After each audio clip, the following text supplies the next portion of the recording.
Hello दोस्तों, नमस्कार। कैसे आप लोग? आशा है कि आप लोग बहुत अच्छे होंगे। चलिए दोस्तों, आज बात करते हैं जो यूजीसी नेट है, इस संस्था के बारे में बात करेंगे, इसकी पेपर के पैटर्न के बारे में बात करेंगे, जो रिजल्ट आता है इसके बारे में बात करेंगे, अभी जो बच्चे पास हुए हैं उनके बारे में बात करेंगे, जो बच्चे फेल हो गए उनके बारे में बात करेंगे। फेल और पास क्या होता है, एक एक पॉइंट को अच्छे से समझेंगे। पहली चीज तो देखते हैं कि ये जो यूजीसी नेट है, पहले क्या था इनका पैटर्न, आवाज क्या है इनका पैटर्न। देखिए, सबसे बड़ी बात क्या है, समय के साथ चीजें हमेशा परिवर्तन होते रहती है। 2019 जो इनके पहले पेपर का पैटर्न था, सब ऑफलाइन पेपर होते थे। ऑफलाइन जब पेपर होते थे तब इतना फार्म नहीं भरा जाता, ज्यादा 6 लाख 5 लाख इतना फार्म फिल होता था। अब धीरे धीरे जो नई जनरेशन जनसंख्या भी आई है, आजकल पूरी इंग्लिश मीडियम के बच्चे पढ़ाई करते हैं, और जो हिंदी मीडियम जो बेल्ट के बच्चे होते हैं, आज वहाँ भी अब इंग्लिश मीडियम, सीबीएसई बोर्ड, आपका इंग्लिश मीडियम सब कुछ होने लग गया है। एग्जाम का पैटर्न भी अब काफ़ी चेंज होने लग गया। पहले पुराने, अब समझ जाइए 2019 से पहले जो पुराने बैच के थे, मेरा तो 2014 का बैच था दोस्तों। अब मैं आपको एक चीज़ बताता हूँ, पहले जो पेपर ऑफलाइन होता था उसमें ज़्यादा इतने टफ क्वेश्चन नहीं होते थे। क्या होता था, पहले 3 पेपर होते थे, ठीक है। आपका 2 पेपर ऑप्शनल का होता था, एक पेपर आपका कंपलसरी पेपर जिसको बोलते हैं टीचिंग एप्टीट्यूड, रिसर्च एप्टीट्यूड, सारा टॉपिक यही होता था, ठीक है। लेकिन अब जो पेपर का पैटर्न क्या चेंज कर दिया, अब आपको फैक्चुअल नहीं पूछता, अब कंसेप्चुअल पूछता है। कंसेप्चुअल के साथ आपका एनालिटिकल इंटेलेक्चुअल चीजें पूछने लग गया। अब उसके साथ आपका स्टेटमेंट और असर्शन एंड रीजन करके पूछने लग गया। अब इससे में हटा तो आजकल क्रोनोलॉजिकल तरीके से क्वेश्चन पूछने लग गया।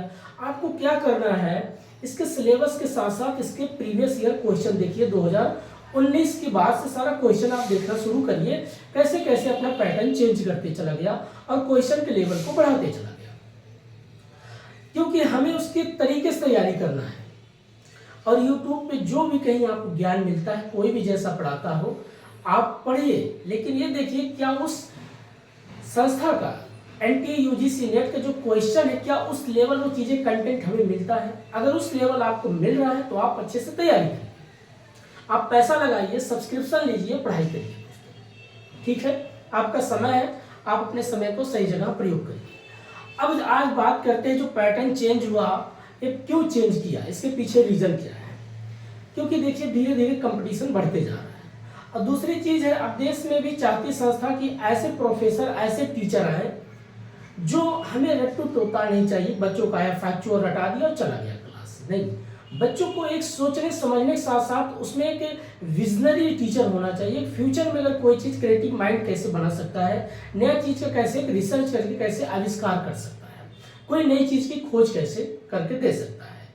अब देखिए पैटर्न भी आपका जेआरएफ, एनटीए और पीएचडी का भी लाके जोड़ दिया गया है, तो आप समझ सकते हैं किस लेवल तक क्वेश्चन जा सकता है। तो कहने का मतलब यह है, आप पहले सिलेबस को पढ़िए, सिलेबस को अपने कम से कम पर दिन, हर दिन रोज सुबह एक बार उठो, चाय पी रहे हो, कुछ भी नाश्ता पानी लिया, आप बैठ के 1 घंटा अपना सिलेबस रीड करो, हर दिन सिलेबस को रीड करो, उसके अनुसार फिर आप क्वेश्चन एक एक पढ़ो, या जो भी आपका टॉपिक वाइज है, जैसे teaching aptitude, research aptitude, communication, ठीक है। प्लस कंप्रिहेंशन में देखिए, कंप्रिहेंशन में क्या पैटर्न आ गया। पहले क्या होता था, चलो एनवायरनमेंट पूछ लिया, इकोनॉमिक्स में पूछ लिया, अब आजकल इंटरनेशनल रिलेशन करके पूछ सकता है। आपको क्या करना, हर एक डायनामिक, हर एक तरीके से तैयारी करना पड़ेगा।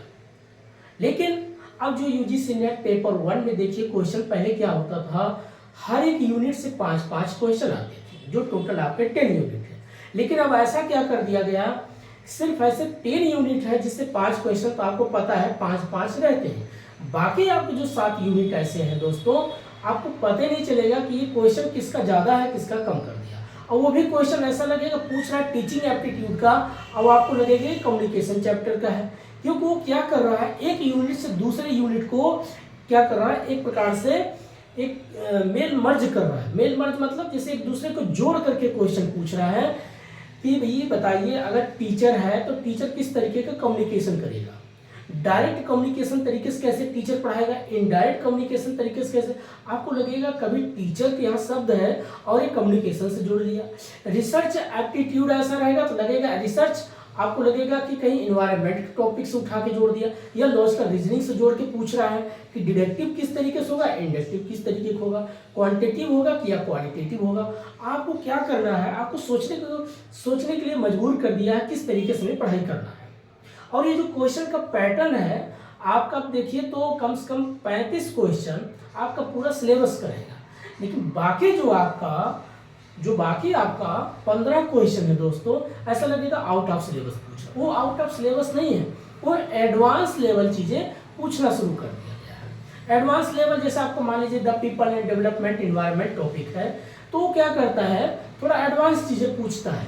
जैसे कोई मान लीजिए कि कोई साइक्लोन आ गया, तो साइक्लोन जो आ गया तो पूछेगा इसकी साइक्लोन जो है जिस जगह पे आया इसका इम्पैक्ट क्या पड़ा। वो थोड़ा क्या करता है, एक कंसेप्चुअल सा एनालिटिकल तरीके से पूछना शुरू करता है कि साइक्लोन जो था एक क्लॉकवाइज था या एंटी क्लॉकवाइज। आपको लगेगा ये तो जियोग्राफी चैप्टर का बात जो पूछ रहा है, तो आपको लगेगा ये कहाँ से, तो हमारे सिलेबस का है सिलेबस का ही, बट आपको क्या करना, थोड़ा एडवांस लेवल चीजें पूछना शुरू कर दिया कि और ज़्यादा ब्रॉड लेवल में आप तैयारी करिए, और ज़्यादा अवेयर बनिए, इन्वायरमेंट से भी अच्छे और ज़्यादातर अपने आप को जोड़िए और पढ़िए।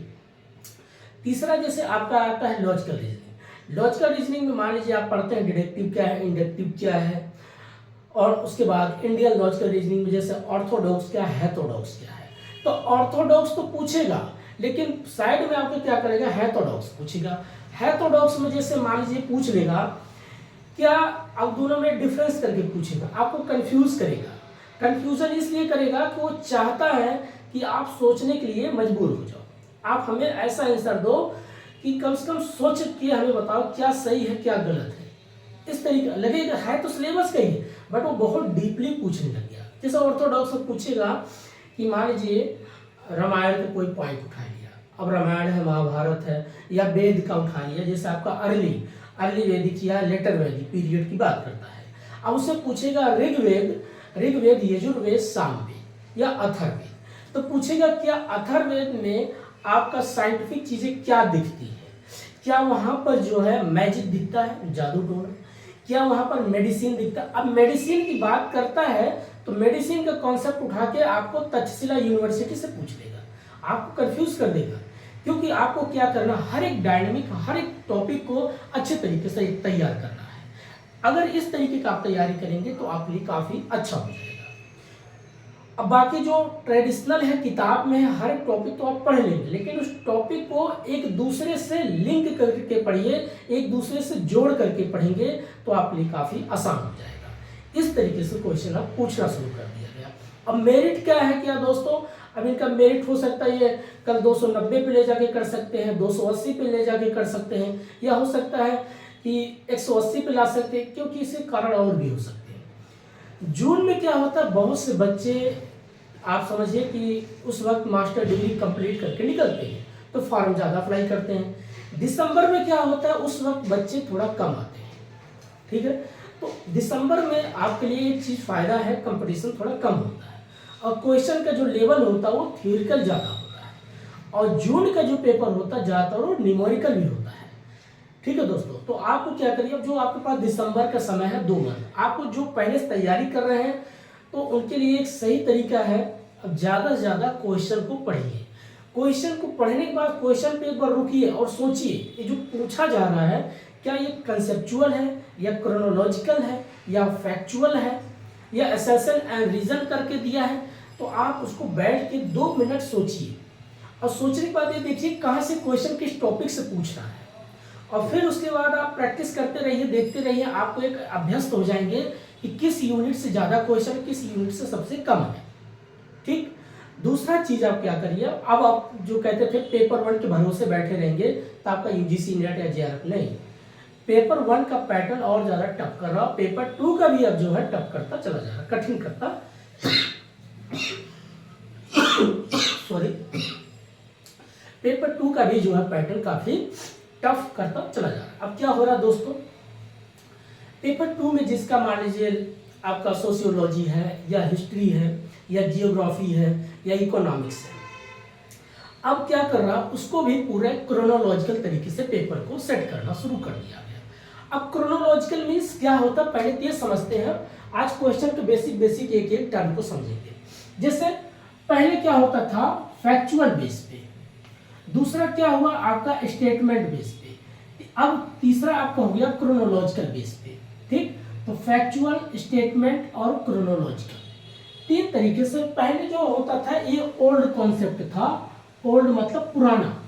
ठीक, स्टेटमेंट में आपका असर्शन और रीजन करके चीजें दे देता है, और क्रोनोलॉजिकल में क्या करता है, इसको आपको असेंडिंग और डिसेंडिंग ग्रुप अर्थात आरोही अवरोही बोलते हैं, इसको ऐसे दे देगा जैसे A B C D E करके, कहीं ई करके फिर दे देगा ई बी। आपको इसमें क्या करना है, जैसे स्टेटमेंट दिया रहेगा आपको कौन सा पहले कौन आएगा, दूसरा कौन आएगा, तीसरा कौन आएगा, ऐसे करके आपको क्वेश्चन दिया रहता है। इसमें क्या होता है, अगर आपको फैक्चुअल रूप से, कंसेप्चुअल रूप से चीजें पते हैं, अच्छे से पता है, तो आप क्या कर सकते हैं, उसको बना सकते हैं।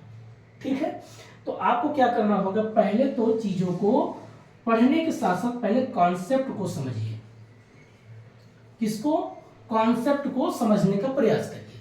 अब कॉन्सेप्ट कैसे आप समझेंगे, आप किताब को पढ़िए पहले, किसी का वीडियो मत देखिए, लेकिन पढ़िए पहले किताब को। किताब को एक बार पढ़िए, उसमें क्या लिखा है ये देखिए, उसके सिलेबस को देखिए, उसके जो विषय है उस विषय को पढ़िए, जो सिलेबस दिया है उसको अच्छे से आप रीड करिए, समझिए क्या पूछ रहा है। जैसे 10 यूनिट आपको दिया है टीचिंग का, रिसर्च का, कम्युनिकेशन का, कॉम्प्रिहेंशन का, ठीक, उसके बाद लॉजिकल रीजनिंग का, द पीपल एंड डेवलपमेंट का, ये जो आपका हर एक पॉइंट इसमें दिया हुआ है। मैं शॉर्टकट में इसलिए क्योंकि जगह है थोड़ा टाइम लगता है ज़्यादा लिखने में।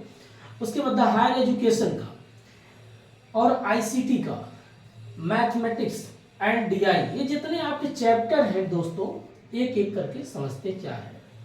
अब जैसे आप टीचिंग एप्टीट्यूड पढ़ते हैं, तो टीचिंग एप्टीट्यूड आपको, आप टीचिंग एप्टीट्यूड जब पढ़ेंगे तो पहले आप सोचिए मैं टीचिंग एप्टीट्यूड क्यों पढ़ता हूँ। क्योंकि सबसे पहले चीज टीचिंग का मेन मकसद होता है टीचर का पर्सनालिटी कैसे डेवलपमेंट करना, टीचर कैसे पढ़ाता है, कौन कौन सा मेथड यूज करता है, टीचर का प्रिंसिपल क्या है, टीचर का अफेक्टिव कब प्रभावित होता है, टीचर का कैरेक्टर क्या है, लर्नर का क्या कैरेक्टर है, मॉडल ऑफ टीचिंग क्या है, ये जो बेसिक ब्लॉम टेस्ट नॉमी कॉन्सेप्ट क्या है, इवैल्यूएशन ऑफ टीचिंग, ये पूरा आपका सिलेबस में लिखा हुआ है। लेकिन उसको बिग प्रैक्टिकल अप्लाइड करके आप सोचिए। सपोज करिए आप एक टीचर हो, तो आप कैसे पढ़ाओगे, आप खुद सोचिए। जैसे मैं एक उम्मीद रखता हूँ मेरे सामने कोई एक मेंटरशिप या टीचर है, तो मुझे किस तरीके से वो गाइड करेगा, वो क्या वो मेरे सिलेबस के अनुसार मुझे पढ़ाता है। तो वैसे ही जैसे हम उम्मीद रखते हैं, वैसे अपने आप से सोचिए, कल मैं किसी को पढ़ाना है, किसी बच्चे को किसी यूनिवर्सिटी में आप पढ़ाने जाएंगे, तो वैसे ही आप सोचना शुरू करिए। लेकिन ये पर्सनालिटी कैसे डेवलप होगा, आपको एक शॉर्टकट चीज बताते हैं दोस्तों। आप अपने घर पे जिसके पास ज़्यादा नहीं 2000 रुपये का व्यवस्था करिए, अगर हो सके छोटा बोर्ड लाइए या कैसे बड़े बोर्ड लाइए, 2000 का बहुत बढ़िया मिल जाता है। और लाने के बाद अपने दीवार घरों में जहाँ आप पढ़ते हैं या पढ़ाते हैं, कुछ भी करते हैं, वहाँ पर आप लगा लीजिए, ठीक। और उसके बाद आप खुद से, मैं कहता हूँ वीडियो बनाइए, शुरुआत में यूट्यूब पे मत डालिए, उसको बनाइए, अपना वीडियो बनाइए, रोज बनाइए, प्रैक्टिस, और अपने आप देखिए, अपने आप ये उम्मीद रखिए क्या मैंने जो बोला है, क्या मेरा कम्युनिकेशन या मेरा प्रोनाउंसिएशन या मेरी बॉडी लैंग्वेज किस तरीके से काम करे, मैं किस तरीके से क्या पढ़ाने की योग हूँ। अगर आपको टीचर प्रोफेसर बनना है तो आज से ही आप अपने घर में ऐसे बोर्ड लाइए और शुरुआत में प्रैक्टिस करना शुरू करें। इससे डबल फायदा क्या होता है, एक तो आप जब बोर्ड के सामने खड़े होंगे तो आपके अंदर का जो हेजिटेशन मन में होता है वो दूर होगा, आपके अंदर एक कॉन्फिडेंस आएगा, आपके बॉडी लैंग्वेज में निखार आएगा, आपकी कम्युनिकेशन बेटर होगा, और आप जब बोलेंगे तो खुद से सोचेंगे, और जब सोचेंगे तो आपको लगेगा कि एक नई आइडिया कैसे क्रिएट करना है, आपके माइंड में एक नई आइडिया क्रिएट होता है, और इससे क्या होता है आप में एक अच्छा निखार आएगा। और जब धीरे धीरे काम आप 6 मंथ 1 ईयर करेंगे तो आपके अंदर ऐसा लगेगा कि मैं पूरा सिलेबस मुझे पढ़ने की जरूरत है, मुझे तो सब याद हो गया। क्यों याद हो गया?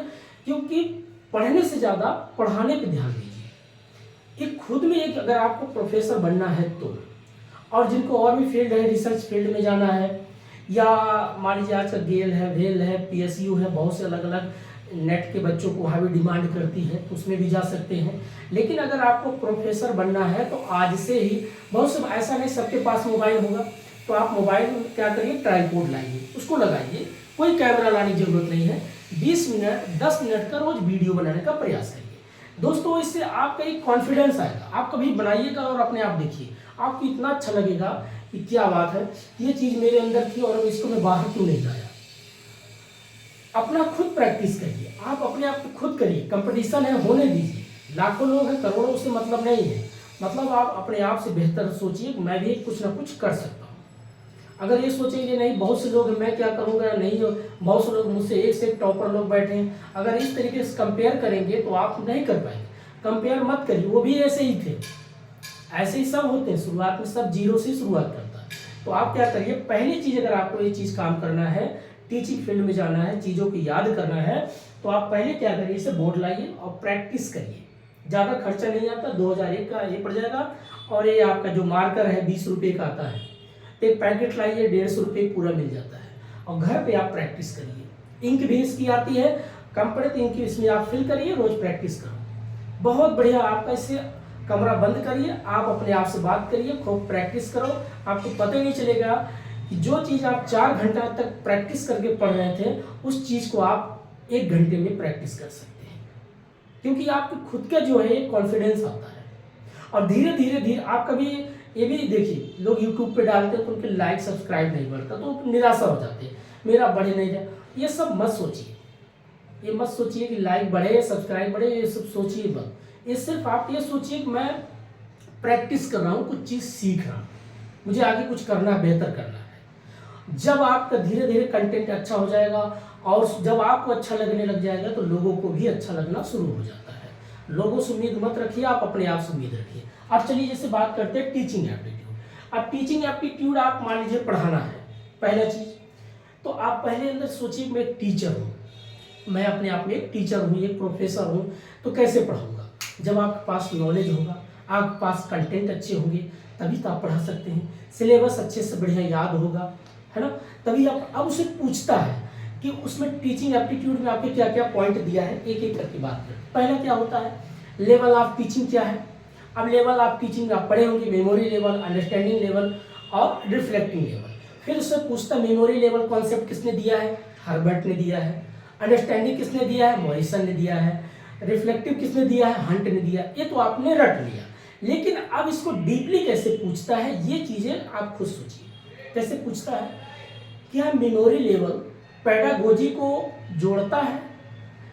आप सोचेंगे ये क्या बात हुआ, मेमोरी लेवल पेडागोजी से क्या कनेक्शन है। तो ये होता है आपका मॉडल ऑफ टीचिंग की बात आ जाती है। तो आप जब पढ़ते पढ़ते और ज़्यादा सोचने का प्रयास करेंगे, वही आपका एडवांस लेवल हो जाता है। ठीक है, तो जैसे हम उम्मीद रखते हैं एक किसी टीचर से पढ़ाने का, तो वैसे आप खुद सोचिए मैं कैसे पढ़ाऊंगा। यही आप करना आज से शुरू करिए। अब टीचिंग में जब आप पढ़ेंगे लेवल ऑफ टीचिंग, फिर दूसरा आपका आता है कैरेक्टर ऑफ टीचिंग, फिर होता है उसके कैरेक्टर ऑफ लर्नर। अब कैरेक्टर मीन्स क्या होता है, कैरेक्टर जैसे हर एक व्यक्ति की अपनी कैरेक्टर होती है।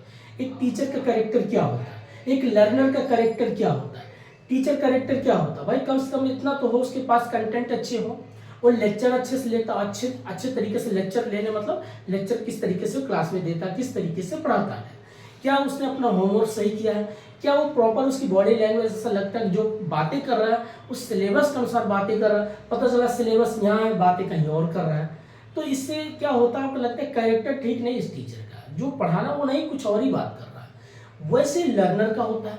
अब लर्नर क्या करता है, जो टीचर आपको होमवर्क देता है क्या आपने किया है, क्या आपने बार बार प्रैक्टिस किया है। ये दोनों का अलग अलग कैटेगरी बांट दिए, कैरेक्टर कैसे टीचर का होते हैं, कैरेक्टर कैसे लर्नर का होता है। फिर उससे पूछता आपका ब्लॉक एक आता है कि एडोलसेंट और एडल्ट आता है। अब एडोलसेंट का मान लीजिए आप एक बच्चा है कोई 8वीं क्लास का और कोई बच्चा 12वीं क्लास का है। अब क्लास 12th के बच्चे स्टूडेंट को आप जब पढ़ाएंगे तो उसके सोचने समझने का लेवल अलग है। क्लास 8 का जो बच्चा होगा उसका सोचने समझने का लेवल अलग है।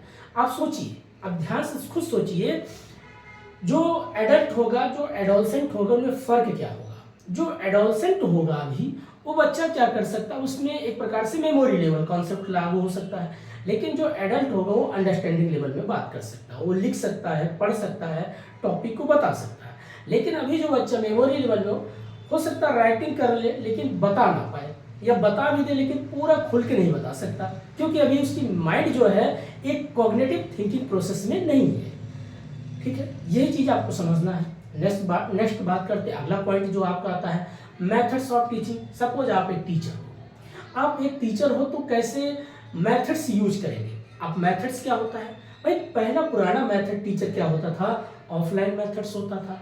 सामने स्टूडेंट बैठे होते थे और यहाँ पर गुरुजी होते थे, आमने सामने होकर के क्या होता, फेस टू फेस पढ़ाई होती थी। उसमें कई फायदे होते थे, आपका माइंड का कॉन्सेंट्रेट बना होता था पढ़ाई का। अब जैसे पूछ सकता डीपली क्वेश्चन कि ऑफलाइन और ऑनलाइन में बेसिक डिफरेंस क्या है। अगर पॉजिटिव व्यू में पूछेगा तो क्या डिफरेंस है, तो ऑफलाइन का बेसिक क्या होता था, आपका फुल जो कॉन्सेंट्रेट पढ़ाई पे होता था, इस बोर्ड पे होता था, टीचर पे होता था। टीचर की जो बॉडी लैंग्वेज आप सीखते थे, उसकी पढ़ाने की शैली जो है उसको सीखते थे। लेकिन ऑनलाइन में क्या हो गया है, अब हमें क्या लगने गया, ऑनलाइन का पॉजिटिव क्या बात होती है, हमारे पास समय बचता है, हमारा पैसा बचता है, हमें कंटेंट बहुत ज़्यादा मिल जाता है। हर एक यूट्यूब प्लेटफॉर्म पे बहुत से कंटेंट पड़े हुए, लेकिन वहाँ एक चीज़ अगर नेगेटिव बात करें तो बहुत सी चीज़ें हमें गुमराह करते हैं, बहुत से अफवाहें फैलाई जाती हैं। ये हमारे लिए क्या हो जाती है, बड़ी एक चैलेंज हो जाती है, चुनौतियाँ हो जाती हैं, सही क्या है गलत क्या है। लेकिन दोनों अपने अपने आप में ठीक है। तो आजकल पैटर्न में पूछता है टीचर का मेथड्स क्या है, तो ऑफलाइन और ऑनलाइन। ऑफलाइन में पूछता है उसके इंस्ट्रूमेंट क्या है, उसके बेसिक सहायता वस्तु क्या होती थी, मदद कौन करता था टीचिंग एप्टीट्यूड में।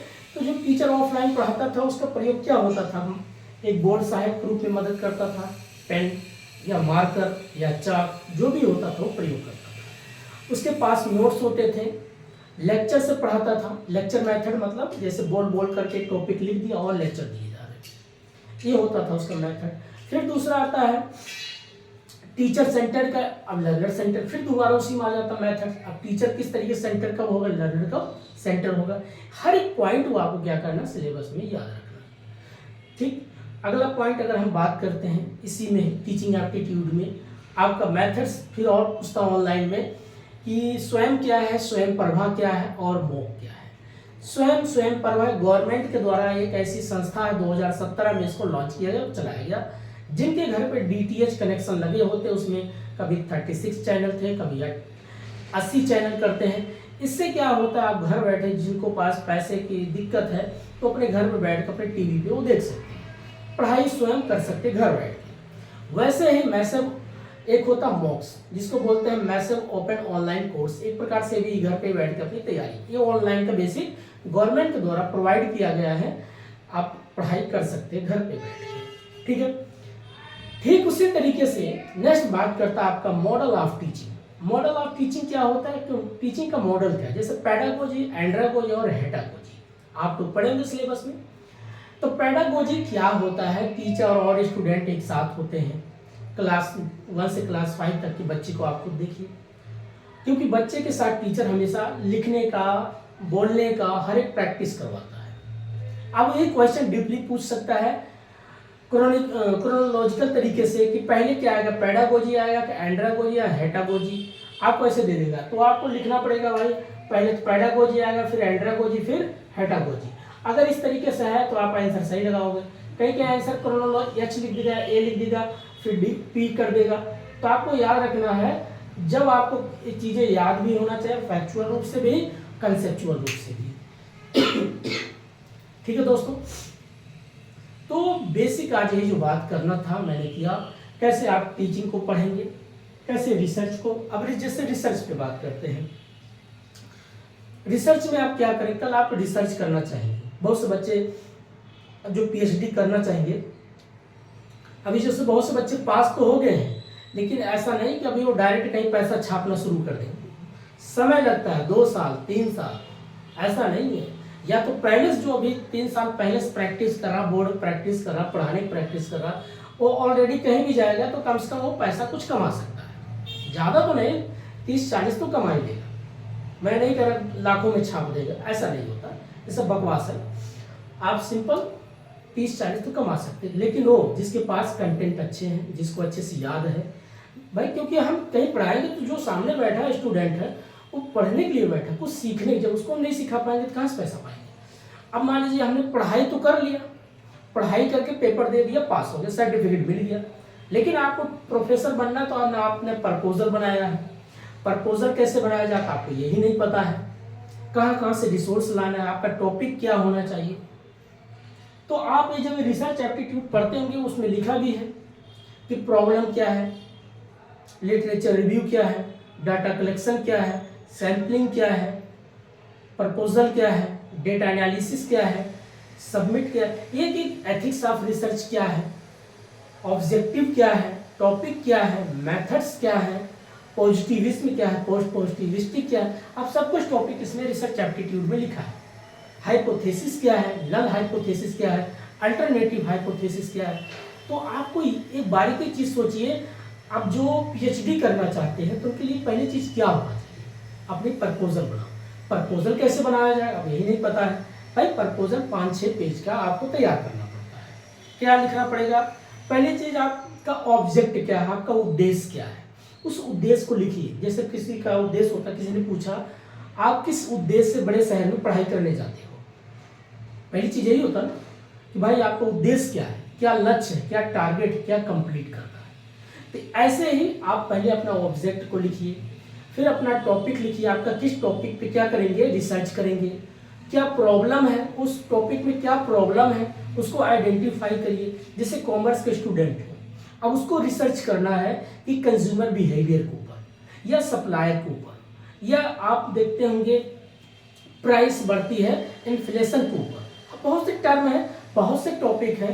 ये जैसे आप देखते होंगे डिवैल्यूएशन हमारी जो है करेंसी की होती जा रही, अर्थात हमारे भारतीय रुपये का मूल्य घटता जा रहा है डॉलर की अपेक्षा, ऐसा क्यों हो रहा है, आप उस पर आप रिसर्च करिए, आप उसको हर एक डाटा कलेक्शन करिए, क्या हमारे देश की जीडीपी बढ़ रही है कि नहीं बढ़ रही है, कौन सा चीज़ें ज़्यादा इस पर इम्पैक्ट कर रहा है, क्या इम्पोर्ट्स एक्सपोर्ट, क्या हम एक्सपोर्ट ज़्यादा करते हैं या इम्पोर्ट करते हैं, किसके कारण हमारी डिवैल्यूएशन हो रही है हमारी करेंसी की। तो ये आपके लिए प्रॉब्लम है। तो आप पहले ऑब्जेक्ट लिखिए, टॉपिक लिखिए, प्रॉब्लम लिखिए, मेथड कौन सा यूज करेंगे, क्वांटिटेटिव मेथड्स होगा या क्वालिटेटिव होगा, इसको भी ध्यान में रखिए। क्वांटिटेटिव मीन्स जैसे डिडक्टिव है कि इंडक्टिव है।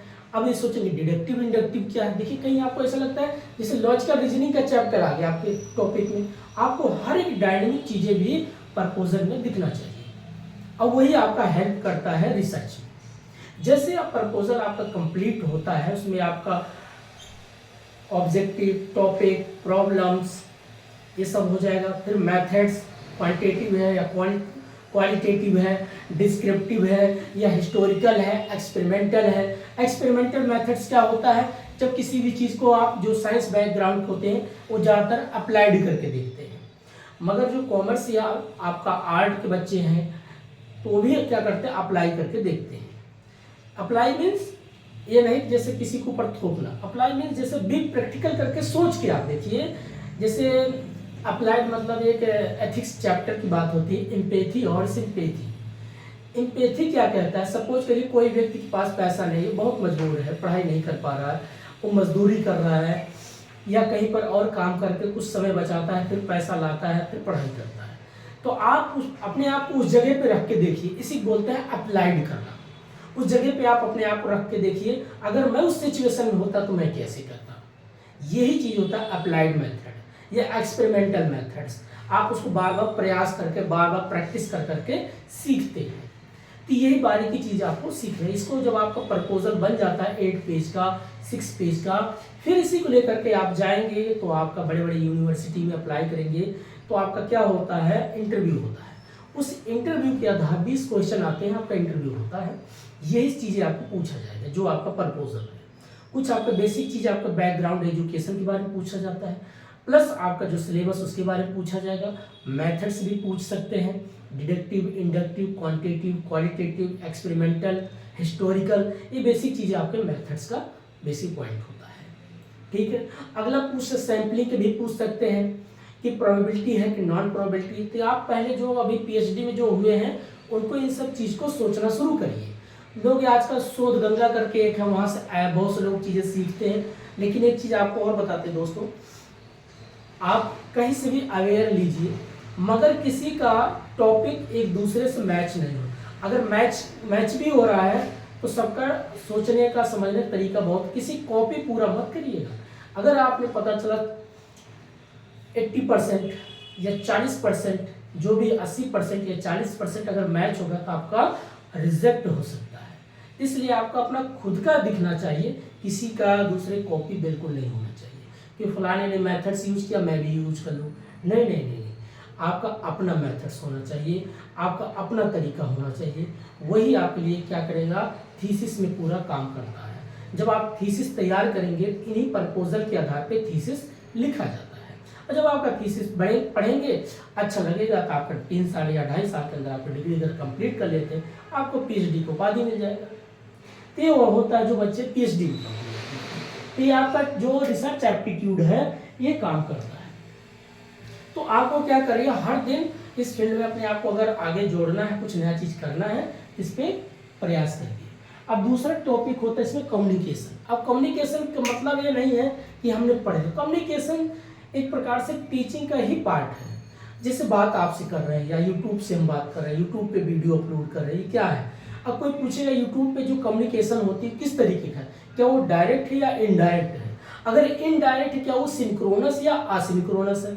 अभी आपका टॉपिक में होता है सिंक्रोनस और असिंक्रोनस। तो ये बेसिक चीज आपको समझना है, सिंक्रोनस कब होगा और असिंक्रोनस। सिंक्रोनस मीन्स जब इमीडिएटली आप तुरंत आंसर उत्तर पाते हैं तो होता है सिंक्रोनस। जब आपका बाद में उसका फीडबैक रिप्लाई आता है काफ़ी 2 दिन बाद या 2 आवर्स बाद, 2 घंटे बाद या 3 दिन के 1 मंथ बाद, 1 ईयर के बाद, इसको बोलते हैं असिंक्रोनस। ये एक पॉइंट को आपको याद रखना बहुत जरूरी है। तो कम्युनिकेशन में आप पढ़ेंगे बैरियर ऑफ कम्युनिकेशन क्या है, मॉडल ऑफ कम्युनिकेशन क्या है, इफेक्टिव ऑफ कम्युनिकेशन क्या है, मास ऑफ मीडिया कम्युनिकेशन क्या है, ये बेसिक आपको टाइप्स ऑफ कम्युनिकेशन क्या है, ये आपको पूरे सिलेबस में है। लेकिन पढ़ने के साथ साथ आप क्या करिए, एनालिटिकल चीजें करना शुरू कर दीजिए। कंप्रिहेंशन तीसरा आपका आता है कंप्रिहेंशन। कंप्रिहेंशन क्या करता है, पैसेज दे देता है। कंप्रिहेंशन मीन्स होता है आपको अंडरस्टैंडिंग होना, चीजों को समझना, क्या सही है क्या गलत है, जो पॉइंट पूछा जा रहा है क्या ये नेगेटिव व्यू में पूछा जा रहा है या पॉजिटिव व्यू में पूछा जा रहा है, क्या ये बैलेंसिंग अप्रोच में है या कभी अनबैलेंसिंग अप्रोच में है। आपको हर एक पॉइंट को क्या करना है, याद करना है। पैसेज को पढ़िए और उसके बाद क्वेश्चन को पढ़िए। जो क्वेश्चन पूछ रहे हैं क्या वो पैसेज में वो चीज़ें झलकती दिखती हैं, तो वो कब आएगा, जो बार बार आप प्रैक्टिस करेंगे। इसके लिए सबसे बेस्ट है अगर आप कोई न्यूज़पेपर पढ़ते हैं, जैसे मैं आपको दिखाता हूँ, ये मेरे पास एक न्यूज़पेपर है, ये द हिंदू न्यूज़पेपर है दोस्तों। अब इसमें जैसे आप पढ़ते हैं ये सबसे बेस्ट होता है। बहुत से लोग कहते हैं यूपीएससी के लिए नहीं, ये हर एक चीज़ के लिए आप होगा। आप अगर आप तैयारी कर रहे हैं यूजीसी नेट की तैयारी चाहे यूपीएससी की, तो देखिए जैसे इसमें एडिटोरियल, ये बीच का होता है एडिटोरियल का, ये लिखा है एडिटोरियल। तो ये जो पॉइंट होता है, ये जो बीच का ये होता है ना दोस्तों, इसको आप क्या करिए, रोज 1-2 पैसेज पढ़ने का प्रयास करिए। इससे कई चीज सीखेंगे, आपका रिसर्च में भी काम करेगा, एथिक्स में भी काम करेगा, आपको कंटेंट बहुत ज़्यादा मिलता है। और जब आपके पास कंटेंट बहुत मिलेगा तो आपका रिसर्च जब आप करेंगे या आप जब थीसिस तैयार करेंगे तो काफ़ी ये हेल्प करता है।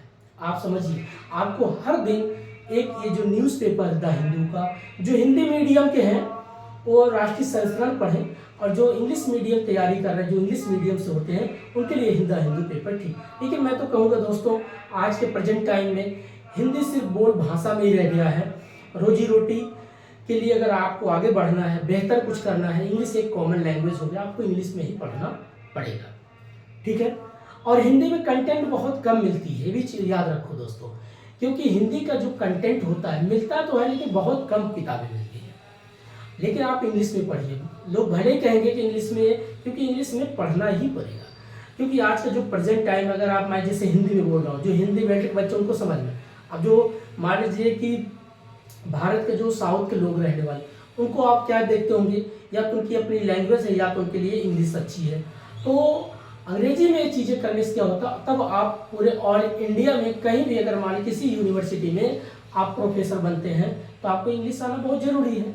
ऐसा तो है नहीं खाली यूपी बिहार राजस्थान मध्य प्रदेश में ही पढ़ाएंगे। हो सकता है आपका मन करे चलो मैं तमिलनाडु, या आपको हो सकता है केरल, हो सकता है आपका कर्नाटक, किसी भी ऐसे राज्य में यूनिवर्सिटी में आप जाना चाहते हैं, बॉम्बे यूनिवर्सिटी, कहीं भी आप जा सकते हैं, या कोलकाता, तो आपको इंग्लिश आना बहुत ज़रूरी है। तो इंग्लिश पे ज़्यादातर जोर दीजिए अगर आगे बढ़ना है तो कुछ करना है। हिंदी से काम अब नहीं चलता, हिंदी सिर्फ बोल भाषा में ही ठीक है, लेकिन अगर आगे आपको बढ़ना है तो आपको इंग्लिश में काम करना पड़ेगा। इंग्लिश में आपका रिसर्च भी बहुत अच्छा ज़्यादा हेल्प करता है। तीसरा अगला हम बात करते हैं आपका लॉजिकल रीजनिंग। लॉजिकल रीजनिंग देखिए क्या है। लॉजिकल रीजनिंग आप पढ़े होंगे कि स्टेटमेंट होता है, आर्गूमेंट होता है, कंक्लूजन होता है। दो परमिसेस दे दे, परमिसेस 1 परमिसेस 2। अब उसमें आपको ढूंढना पड़ता है भाई इसमें माइनर टर्म क्या है, मिडिल टर्म क्या है और मेजर टर्म क्या है। ठीक, अब ये जो आपका प्रयोग कहा जाता है रिसर्च में कहाँ प्रयोग होगा। मान लीजिए कोई टॉपिक है, अब उससे पूछ रहा भाई बताइए फॉर्मल फैल्सीज में क्या दिख रहा है और इनफॉर्मल फैल्सी क्या दिख रहा है। ये बहुत डीपली बात कर रहे हैं दोस्तों। कोई पैराग्राफ लिख दिया, उससे पूछ रहे हैं कि किसी ने लिखा, तो बोलेंगे भाई इसको जो आपने रिसर्च किया है आपने तो इसमें फॉर्मल फैल्सी दिख रहा है, मतलब सीधे सीधे गलती दिख रही है। तो पूछेंगे कैसे पता होगा, तो आप जब लॉजिकल रीजनिंग पढ़े होंगे तो वहाँ पर लिखा होता है फॉर्मल फैल्सी क्या है, इनफॉर्मल फैल्सी क्या है, स्टेटमेंट है, आर्गूमेंट करेंगे, कंक्लूजन जब निकालेंगे, फिर पूछेगा माइनर टर्म इसमें कौन सा है, मिडिल टर्म क्या है ना। ये बेसिक चीज़ें आपको याद होना चाहिए, minor term, middle term, major term. एक ही पॉइंट को रटना नहीं, उस चीज़ को समझने का प्रयास करिए। ठीक, अगला पॉइंट हम बात करते हैं जैसे इसमें आपका आ जाता है square of logical reasoning. Square of logical reasoning जब आप पढ़ते हैं इसी में ही लॉजिकल रीजनिंग में कि कंट्रारी क्या है, कंट्राडिक्शन क्या है, कंट्राडिक्टरी क्या है, सब इम्प्लीमेशन क्या है, सुपर इम्प्लीमेशन क्या है, सब अल्टरनेटिव, ये जो बेसिक आपका टर्म होता है ये क्यों दिया है, कब ये आपका जो ऑल यूनिवर्सिटी पॉजिटिव होता है, ऑल यूनिवर्सिटी नेगेटिव होता है, कब जो फिर सम पॉजिटिव होता है, कब सम नेगेटिव होता है, ये बेसिक चीज़ क्यों दिया है, क्यों ये ऐसा टॉपिक दिया है। ये इसीलिए दिया है कल आप जब रिसर्च करेंगे, आप जब एक नई टॉपिक तैयार करेंगे तो आपके पॉजिटिव नेगेटिव हर एक टर्म वहाँ पर दिखाना पड़ता है। कोई आप टॉपिक लिखते हैं जैसे रिसर्च है, जैसे एक बात करते हैं रिसर्च पेपर जब आप लिखेंगे, एक तो पहले आप अपना थीसिस तैयार कर लेंगे, उसके बाद 4-5 पेपर 8 पेपर आपको ऐसे लिखना पड़ेगा रिसर्च। जैसे एडिटोरियल में आते लोग ये रिसर्च करके इनकी टॉपिक जो होती है रिसर्च लाते हैं। रिसर्च मतलब खोज के लाते हैं, कोई भी इशू या इवेंट, जो भी आपका इवेंट घटना घटित होती है उसमें लगातार घटती रहती है तो एक इशू बन जाता है, मुद्दा वही एक ट्रेडिशनल में आ जाता है। तो उसी के आधार पे आप क्या करते हैं, एक लेख लिखते हैं, वो आपका रिसर्च हो जाता है। अब रिसर्च आप तभी लिख सकते हैं जब आपके पास कंटेंट अच्छा होगा। तो कंटेंट हर एक बारीकी चीज़ पे याद रखना पड़ेगा, कौन सा मेथड यूज़ कर रहे हैं, किस तरीके के लिख रहे हैं। फिर अगला हम बात करते हैं आपका इंडियन लॉजिकल रीजनिंग। इसी लॉजिकल रीजनिंग में ही जैसे ऑर्थोडॉक्स क्या है, हेटेरोडॉक्स क्या। अब इसका क्या पॉइंट भाई, भारत एक ऐसा देश है कि जिसको बोलते हैं कि डाइवर्स ऑफ दिस कंट्री। अब यहाँ पर डाइवर्स मतलब विविधताओं का देश है। क्या विविधताओं का देश, यहाँ पर कास्टिज्म, रिलीजम, लैंग्वेज है ना, क्षेत्र वाइज हर एक चीज़ का आप बहुत डिफरेंस दिखता है, कल्चरल बहुत कुछ चीज़ दिखता है। इसलिए आपको कहीं पर ऑर्थोडॉक्स दिखेगा, कहीं पर आपको हेटेरोडॉक्स दिखेगा। अब इसमें ऑर्थोडॉक्स कहीं पर लोग ज़्यादातर जो चीज़ नहीं मानना चाहिए, जिस पे नहीं विश्वास करना चाहिए, उसको भी वो विश्वास करते हैं भाई, उनकी अपनी आस्था है, ठीक है, उसको बोलते हैं ऑर्थोडॉक्स। अब एक होता है हेटेरोडॉक्स। हेटेरोडॉक्स को कहते हैं भैया वास्तविकता में जीते हैं, ना तो आस्तिक है ना ही नास्तिक है, जो रियल घटना घट रही है हम उस पर बात करेंगे। जैसे आप पढ़ेंगे बुद्धिज्म, जैनिज्म, चारवाक, आजीविका, इनकी जो कॉन्सेप्ट फिलोसफी होती है वो वास्तविकता की बात करते हैं, ना कि जो वास्तविकता नहीं उस पर क्यों जिए। जैसे आप मान लीजिए सामने पढ़ाई कर रहे हैं तो ये वास्तविक जो चीज़ें लिख रही हैं इस पर बात हो रही है। अब पता चले मैं कुछ नहीं लिख रहा हूँ, किसी का ऐसे कुछ बना दिया, डायग्राम एक चेहरा ऐसे कुछ भी कर दिया, बोलो ये कोई गॉड है, ईश्वर है, आपको मैं एक काल्पनिक दुनिया में लेके जा रहा हूँ, यही होता आपका ऑर्थोडॉक्स। लेकिन ऑर्थोडॉक्स क्या करता है, इंसान को गुमराह करता है, क्योंकि उसके सोचने समझने की ताकत को खत्म कर देता है, वो दूसरे पे डिपेंड हो जाता है। जैसे चाँद है, चाँद किस पे डिपेंड है, सूर्य के प्रकाश पे। अब सूर्य का प्रकाश जब उससे पड़ता है तभी वो चमकता है। तो आपको इस तरीके से नहीं रहना, आप खुद अपने आप पे प्रकाश बनिए, खुद अपने आप पे काम करिए। ये पॉइंट की बात करता है, लेकिन सबकी अपनी अपनी मान्यता है, सबकी अपनी अपनी थिंकिंग है। लेकिन अगर आपको आगे बढ़ना है तो हर एक चीज़ को बैलेंस करके चलना, ना ज़्यादा आस्तिक बनो ना ज़्यादा नास्तिक बनो, ठीक है, थोड़ा सा बैलेंस कर लो, अच्छे अपनी लाइफ जियो, ठीक है। तो उसमें आप जब पढ़ेंगे ऑर्थोडॉक्स, हेथोडॉक्स, आप वेद पढ़ेंगे, गुरुकुल एजुकेशन पढ़ेंगे, उसके बाद आपका योग क्या है, ये बेसिक चीज़ें पॉइंट का आपको समझाया जाता है। रामायण क्या है, महाभारत क्या है, 18 जो आपका पुराण है, 4 आपके वेद हैं, ये बेसिक चीज़ आपको याद रखना है। हेथोडॉक्स में आपको वही बुद्धिज़्म, जैनिज़्म, चारवाक, आजीविका, इनकी बात करता है, ठीक है। नेक्स्ट पॉइंट अगला हम बात करते हैं, आपका लॉजिकल रीजनिंग में और आता है कि डिडक्टिव क्या है, इंडक्टिव लॉजिकल रीजनिंग क्या है, ये भी पॉइंट तो है आपका। सॉरी दोस्तों, अब जैसे डिडक्टिव और इंडक्टिव में क्या फर्क पड़ता है। डिडक्टिव और इंडक्टिव जैसे कहते हैं general to particular, particular to general. अब लोगों को लगता है सिर्फ लिख दिया general to particular, particular to general, ये क्या है, इसका क्या इम्पैक्ट पड़ेगा, इसको मैं कहाँ अप्लाइड करूंगा, ये चीजें आप करके सोचिए। डिडक्टिव मीन्स क्या, एक मेथड है जो आपका रिसर्च में काम करता है। जब आपके पास प्राइमरी डाटा या सेकेंडरी डाटा है, अब जैसे मान लीजिए आप फेस टू फेस किसी से बात कर रहे हैं, डाटा कलेक्ट कर रहे हैं, तो आप जब क्वांटिटी की मात्रा में सब कुछ आपके पास होता है, क्वांटिटी बहुत से डाटा हो गया, क्वांटिटी हो गया, लेकिन उसी क्वांटिटी में जो कहते हैं कि यार इस क्वांटिटी में बहुत कुछ हमें क्वालिटी दिखने लग गया, तो इंडक्टिव बन जाता है। आप सोचेंगे ये क्या है, ये आपको सोचने पे आएगा जब आप उसको बार बार प्रैक्टिस करेंगे। एक दिन में कोई चीज़ नहीं आता, हर दिन जब आप प्रैक्टिस करेंगे तो आपको समझ में आना शुरू हो जाएगा, ठीक है। जैसे आज हम आपको बोल रहे हैं, ऐसे बोलते चलते जा रहे हैं, ऐसे आप भी बोलेंगे, ये आपको प्रैक्टिस करना पड़ेगा, प्रैक्टिस से आता है, और प्रैक्टिस ही सबसे बेस्ट चीज़ें होती हैं। बार बार प्रैक्टिस करिए, बार बार बोलिए, अपने आप से बात करिए, ऐसे मोबाइल लगा लीजिए, कैमरा वगैरह लगा के अपना बढ़िया प्रैक्टिस करिए, आप खुद सीख सकते हैं। अच्छा, नेक्स्ट पॉइंट बात करते हैं, इसमें डिडक्टिव इंडक्टिव मेथड है, ये आपका रिसर्च में ज़्यादा हेल्प करता है कि साउंड कब होगा, अनसाउंड कब होगा, वैलिड कब होगा और इनवैलिड कब होगा। इंडक्टिव में आएगा आपका क्वालिटेटिव की बात करेगा, इससे पूछेगा कॉन्जेंट क्या है, अनकॉन्जेंट क्या है, स्ट्रॉन्ग क्या है, वीक क्या है, ये पॉइंट की बात करता है। अगला बात करते हैं इसी लॉजिकल रीजनिंग में, आपका आता है प्रमाणा। प्रमाणा मीन्स होता है प्रत्यक्ष, जो आपके सामने कोई घटना घटित हुई है। अब जैसे कोई चीज़ पे आप रिसर्च कर रहे हैं, किसी ने पूछा क्या आपके पास वो सबूत है, क्या आपके पास वो सबूत है जिसपे आप हमें, किसी का मान लीजिए कोई कोर्ट कचहरी में जा रहा है, किसी कोई मामला हो सकता है, तो भाई जज भी जब फैसला देगा तो कोई ना कोई सबूत होना चाहिए, तो कहेंगे प्रत्यक्ष रूप से मेरे पास है प्रमाण। तो आप प्रमाणा में जब पढ़ेंगे प्रत्यक्ष क्या है, अनुपलब्धि क्या है, उपमाना क्या है, अर्थपट्टि क्या है, तो ये जो पॉइंट है इसको आप याद करते हैं कि अनुपलब्धि जो उपलब्ध ना हो, उपमाना जिसी की तुलना किया जा रहा हो, अर्थपट्टि जिसका अलग अलग अर्थ निकालते हो। ये पॉइंट को आप समझने का प्रयास करिए, ये सब पॉइंट आपका जो आप टॉपिक रिसर्च करेंगे वहां पर काम देगा। इसीलिए देखिए पूरा सिलेबस अगर देखा जाए तो रिसर्च के व्यू से बनाया गया है। टीचर की क्वांटिटी कैसे, जब टीचर रिसर्च करेगा तभी तो नए कंटेंट, नई चीजें बता पाएगा। जब वो करेगा नहीं, रोज आया रट्टा मार के पढ़ा के चला गया, तो बच्चा भी रट्टा मार होगा, तो क्या उससे देश को कोई डेवलप कर सकता। आजकल लोग देखिए डिग्री लेना बहुत बड़ी चीज नहीं है। डिग्री आप सर्टिफिकेट है, आप मान लीजिए जो पास हो गए, आप एक A4 एक सर्टिफिकेट ले लिया, अब लेके भैया क्या करोगे, आपने पढ़ लिया, रट लिया, ठीक है, रटने से काम नहीं चलता, काम चलता है उसको बी प्रैक्टिकल करके दिखाओ। क्योंकि लाइफ में अब जो है बी प्रैक्टिकल, आप एग्रीकल्चर फील्ड से हो, जैसे कोई बच्चा एग्रीकल्चर, कल मैं एक वीडियो डालूंगा एग्रीकल्चर का, आपको दिखाऊंगा कि मैं कैसे एग्रीकल्चर करता हूँ, गमलों में कैसे कैसे आप देखें सब्जियां उगा देते हैं, कि क्या है आपने बी प्रैक्टिकल करके देखा। आपको समझना पड़ेगा कि कौन से मौसम में कौन सी फसल उगाई जाती है।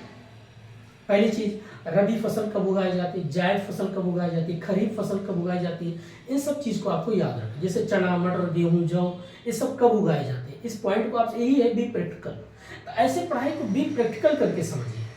थ्योरिकल आपको याद तो हो जाता है, लेकिन आपको लगता है इसके जीवन में इसका उपयोग कहाँ करेंगे। जब तक आप इस तरीके से नहीं सोचेंगे तो आपकी पढ़ाई जो है दो कौड़ी का है, बेकार है। मैं तो सीधी बात कहूँगा दोस्त, पढ़ाई का मतलब है जब तक आपको बी प्रैक्टिकल नॉलेज नहीं है, आप ये नहीं पढ़ लिया कुछ दिनों बाद भूल गया, कोई पूछ रहा है भैया बताइए डिडक्टिव मेथड्स क्या है, कहाँ लगेगा, पढ़ा था बस, पेपर पास हो गया, सर्टिफिकेट मिल गया।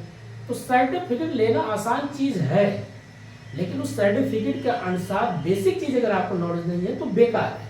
आप ये मत सोचिए जो लोग फेल हो गए कि मैं फिर फेल नहीं, फेल वो होते जो कभी मैदान में उतरे नहीं है। आप 10 बार प्रैक्टिस करिए, 20 बार प्रैक्टिस करिए, आप कैसे फेल हो सकते हैं। आप जो एक बार में पास हुआ ना, आप 10 बार अगर फेल हैं तो उससे आप 10 गुना आगे हैं, क्योंकि आपने 10 तरीके से पढ़ाई किया, 10 तरीके से आपने चीज़ें सीखा है, वो आपको बहुत काम देता है। और जब कल आप किसी को पढ़ाएंगे तो आपको खुद लगेगा क्या बात है, इनके पास तो काफ़ी कंटेंट अच्छा याद है और हर एक पॉइंट को जोड़ करके पढ़ाते हैं।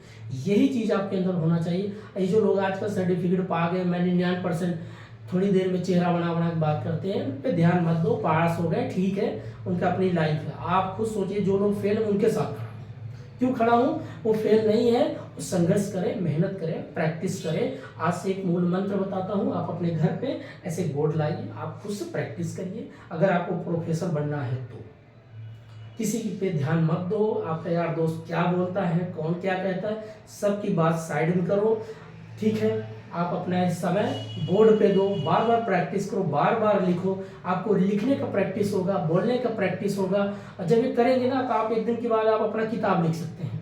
मार्केट में अपनी किताब बेचो, क्या जाना है, पैसे कमाओ, नाम कमाओ, ऐसा जरूरी थोड़ी है। बहुत से लोगों को मैंने देखा, मेरे जानने वाले, मैं काफ़ी लोग को जानता हूँ, JRF का डिग्री लेकर के घर बैठे हैं, नेट का डिग्री लेकर के घर बैठे हैं, और सिर्फ क्या करेंगे, बस पास हो गए। भाई साहब पास तो हो ही जाना है, निगेटिव मार्किंग है ही नहीं। निगेटिव मार्किंग अभी कर दे और थोड़ा और टफ कर दे, तब देखते हैं कैसे पास हो जाते हैं, तब और कंटेंट अच्छे लोग तैयार करेंगे। कहने का मतलब है जो पास हैं अपनी खुशियाँ मनाए, मगर और चिढ़ाने का किसी का प्रयास ना करें। बच्चे बहुत दुखी होते हैं आजकल, समाज ही पूरा नेगेटिव से भरा पड़ा है। अब दिखा रहे हैं फर्स्ट रैंक ये ला रहा है, सेकंड रैंक, अरे भैया ला रहा है ठीक, बात खत्म, हटाओ, क्यों बार बार उसको हाईलाइट कर रहे हो। जो बेचारे असफल हो तो उनको तकलीफ होता है, ये ह्यूमन नेचर है, ये ह्यूमन नेचर होता ही है। आजकल एक कोचिंग दूसरे कोचिंग को देख के कटाक्ष मारता है, ये ह्यूमन नेचर है। आप अपने अंदर ये सब हटाइए, क्यों दूसरों को परेशान करते हो। आप कहेंगे भाई उनकी क्या गलती, हो तो मेहनत, ठीक है मेहनत की, हमने कह रहे हैं मेहनत किए, वो पास हो गए, अच्छी बात। लेकिन जो फेल है उनको मत परेशान करो, वो भी प्रयास कर रहे हैं, मेहनत कर रहे हैं, कल वो भी पास हो जाते हैं। सब बच्चे भी पास हो जाते हैं, तो क्या वैल्यू रह जाती है? वैल्यू उनमें है जो आप बार बार प्रैक्टिस कर रहे हो।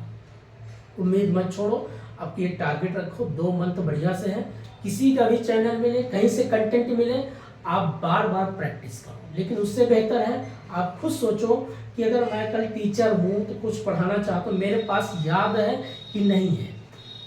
अभी क्या लगता है जो लोग प्रोफेसर बन गए हैं, जब इनका इंटरव्यू होगा इसे बोर्ड के सामने खड़ा कर देंगे, भैया आप लेक्चर दो, इकोनॉमिक्स को तो बताइए, आपका सब्स्टिट्यूट्स क्या है, कॉम्प्लीमेंट्री गुड्स क्या है, आप उसको लिख करके और समझाइए, बी प्रैक्टिकल बताइए। जब आप पढ़ेंगे, प्रैक्टिस करेंगे तभी तो बता पाएंगे। पढ़ना अलग चीज़ है, बताना बहुत अलग चीज़ है। तो आप बताने में आइए, पढ़ने में मत आइए। पढ़ने वाला उम्र निकल गई, आप 12th तक पढ़ाई किए, अब आपको पढ़ाने पे ध्यान दीजिए। जिस दिन ये आपके माइंड सेट बनेगा तो आप सबसे अलग दिखेंगे, 100 लोग की भीड़ से अलग हो जाएंगे आप। ये चीज़ करने का प्रयास करिए और किसी से कंपेयर मत करिए। अगला पॉइंट हम बात करते हैं, लॉजिकल रीजनिंग हो गया, प्लस अगला आपका होता है इसमें, जैसे logical reasoning, the people and development, ATH, the people and development environment. दोस्तों अब इसके बारे में क्यों पूछता है भाई, आप इस पृथ्वी पे हो जिसको लेथोस्फीयर बोला जाता है, हाइड्रोस्फीयर जल मंडल बोला जाता है, एरोस्फीयर वायुमंडल बोला जाता है, बायोस्फीयर जिसको जैव मंडल बोला जाता है। हर एक पॉइंट को आपको समझना है। क्यों समझना है भाई? जिस जगह हो वहाँ का क्लाइमेट कैसा है। जैसे कोई इलाहाबाद में है, कोई लखनऊ में है, कोई दिल्ली में है, कोई चेन्नई, कोई मुंबई। अब भारत में ही देखिए कोई कश्मीर में बैठा है, तो सब जगह के क्लाइमेट अलग है, सब जगह टेम्परेचर कुछ ना कुछ चेंज है, सब जगह कुछ टाइम का भी चेंज है। अब उसी अनुसार आपको खुद सोचिए कि इसको हमें मान लीजिए क्यों पढ़ रहे हैं। कहीं पर मान लीजिए कोई बैक्टीरिया, कीटे बहुत ज़्यादा जन्म लेने लगे तो क्यों हो जाता है? हो सकता है नेचर को जो है सबको एक बार अवसर देता है, हर एक कीट पतंग को अवसर देता है, आप जन्म लीजिए और फिर आपकी सफाया करेंगे। वो क्या करता है? वो बैलेंस करता है, इकोसिस्टम है। ये इकोसिस्टम मीन्स क्या होता है, आप पढ़ेंगे जैसे खाद्य श्रृंखला जाल उसको हिंदी में बोलते हैं। तो आप देखते होंगे पिरामिड क्या है, अब टाइप्स ऑफ पिरामिड क्या है, अब उसमें आप पढ़ते नंबर सिस्टम क्या है, जैव सिस्टम क्या है, एनर्जी सिस्टम क्या है। ये जो आपका बेसिक चीज़ क्या है, ये इन्वायरमेंट को बैलेंस करती है। जैसे आपकी बॉडी है, शरीर है, आपको कभी सर्दी हो जाती है, कभी खांसी आ जाती है, कभी फीवर हो जाता है। ये क्यों होता है? समय के अनुसार क्या करते हैं, जैसे नेचर चेंज होता है वैसे आपकी बॉडी में कोई ना कोई ऐसे ऐसे बैक्टीरिया उत्पन्न होती है, फिर एक्टिव होंगे, डीएक्टिव होंगी, तो आपका इम्पैक्ट पड़ता है। आप सोचिए, उसको बी प्रैक्टिकल सोचिए। आप क्या करते हैं, जैसे इन्वायरमेंट जब आप पढ़ेंगे तो उसको बी प्रैक्टिकल सोचेंगे। बात तो सही है, थोड़ा सा बारिश हुआ हमें छींक आ गई, थोड़ा ठंडी हुआ हमें छींक आने लगी, थोड़ी गर्मी हुआ तो पता चला हमने पंखा चला लिया। अब क्या करते हैं, बॉडी को अपने अनुकूल ढालने का प्रयास करते हैं। ठीक उसी प्रकार से इन्वायरमेंट क्या करता है, इस पूरे इकोसिस्टम को बैलेंस करता है। किससे बैलेंस करता है? कीट है, पतंगे हैं, जीव है, जंतुएं हैं, लिविंग पार्ट है, नॉन लिविंग पार्ट है, या बायोटिक है, अबायोटिक है, इनके माध्यम से क्या करता है, बैलेंस करता है। इसीलिए हमें इन्वायरमेंट पढ़ना चाहिए। भाई एक प्रोफेसर हो, आपको इतना तो पता होना चाहिए, कल सुबह पानी आप पी रहे हो, टेम्परेचर कैसा है। एक प्रोफेसर इतना अवेयर होना बहुत जरूरी है कि जिस धरती पे हो तो कम से कम उसके बारे में जानकारी रखो कि लिथोस्फीयर क्या, हाइड्रोस्फीयर क्या, बायोस्फीयर क्या, एनवायरमेंट सिस्टम कैसे काम करता है, इकोसिस्टम कैसे काम करता है, कीटो प्रोटोकॉल क्या है, सीओपी क्या है, कॉन्फ्रेंस ऑफ पार्टी क्या है, सीओडी क्या है, बीओडी क्या है, एसडीजी क्या है, एमडीजी क्या है, गवर्नमेंट की जो पॉलिसी है डेवलपमेंट के लिए जो काम किया जाता है, इसका क्या पॉजिटिव इम्पैक्ट है, क्या इसका नेगेटिव इम्पैक्ट है। हर एक पॉइंट को आपको याद करना चाहिए। अवेयर होना बहुत जरूरी है। अगर आप अवेयर नहीं है तो कल कोई क्लास में बच्चा खड़ा है, पूछ सकता है सर मैंने एक टॉपिक पढ़ा था एसडीजी, आप इसके क्या समझते हैं, क्या है, क्यों लाया गया, इसका मकसद क्या था। एसडीजी का क्या मतलब, अब पता चल टीचर बोल सकता है भाई सस्टेनेबल डेवलपमेंट गोल क्यों लाया गया, इसका क्या टारगेट है, क्यों कंप्लीट किया जाता है, 2030 तक रहेगा। तो आप देखेंगे उसमें लिखा है 17 पॉइंट है। अब 17 पॉइंट क्या क्या है आप खुद देखिए। उसमें पॉवर्टी है, गरीबी कम करना है ना, हंगर को कम करना है, रिड्यूस करना है। बच्चे जो आप जन्म देते मर जाती माँ या माँ, बच्चे मर जाते हैं, क्यों मर जाते हैं, क्या कारण है, क्या उनकी बॉडी में उतना आयरन की कमी हो जाती है या न्यूट्रिशन की कमी हो जाती है। सरकार उसको क्या करती है, एक प्रकार से वेलफेयर का काम करती है, कल्याणकारी करता है, हेल्प करता है, प्रोवाइड करता है, लोगों को बचाने का प्रयास करता है। अब उसके बाद आप सोच रहे होंगे सैनिटाइजर क्या है, वाटर है, एनर्जी है, ट्रेड है, बिजनेस है, ये सब चीज़ें क्या है, ये पूरा आपका 17 पॉइंट जो इसमें दिया गया है वो इसीलिए कहा गया सस्टेनेबल डेवलपमेंट गोल। अब सस्टेनेबल डेवलपमेंट गोल क्या होता है ये भी सोचिए। भाई कल मान लीजिए मैं, अगर मान लीजिए मैंने, मेरे बीवी हैं, बच्चे हैं, मैं 4-5 बच्चे बाप, अब लोग कहेंगे भाई 4-5 बच्चे बाप, आप खुद अपने खर्चे नहीं निकाल पाते, बच्चों और ला के धरती पे कर दिया, अब उनको और जिंदगी तकलीफ में डाल दिया, अपना तो कम संभाल नहीं पाया, 4 और ला के यहाँ धरती पे खड़ा कर दिया। सस्टेनेबल डेवलपमेंट गोल क्या है? अगर हम ये जैसे रूम है, कमरा है, इसको साफ सुथरा अच्छा करके रखेंगे, कल मैं बूढ़ा हो गया, इसको दुनिया से मैं विदा हो गया, निकल गया, तो जब मेरा बच्चा या बीवी जो भी होगा, बच्चे होंगे, तो जब साफ सुथरा वो पाएंगे तो कहेंगे कि काफ़ी जो हमारे पूर्वज थे, पिताजी या दादाजी हमें जो भी चीज़ दी काफ़ी बचा के दिए और कुछ चीज़ें हमें एडवांस दी। इसी को बोलते हैं सस्टेनेबल डेवलपमेंट गोल। ऐसा नहीं कि अपना पेट भर भर के खा गया, सब खत्म कर दिया, पृथ्वी को एकदम तहस नहस कर दिया, कभी वहाँ ड्रिल कर रहा है, कभी वहाँ ड्रिल कर रहा है, कभी वहाँ खुदाई कर रहा है, कभी वहाँ पेड़ काट रहा है, कभी वहाँ पर्वत को काट रहा है, सब तहस नहस कर दिया।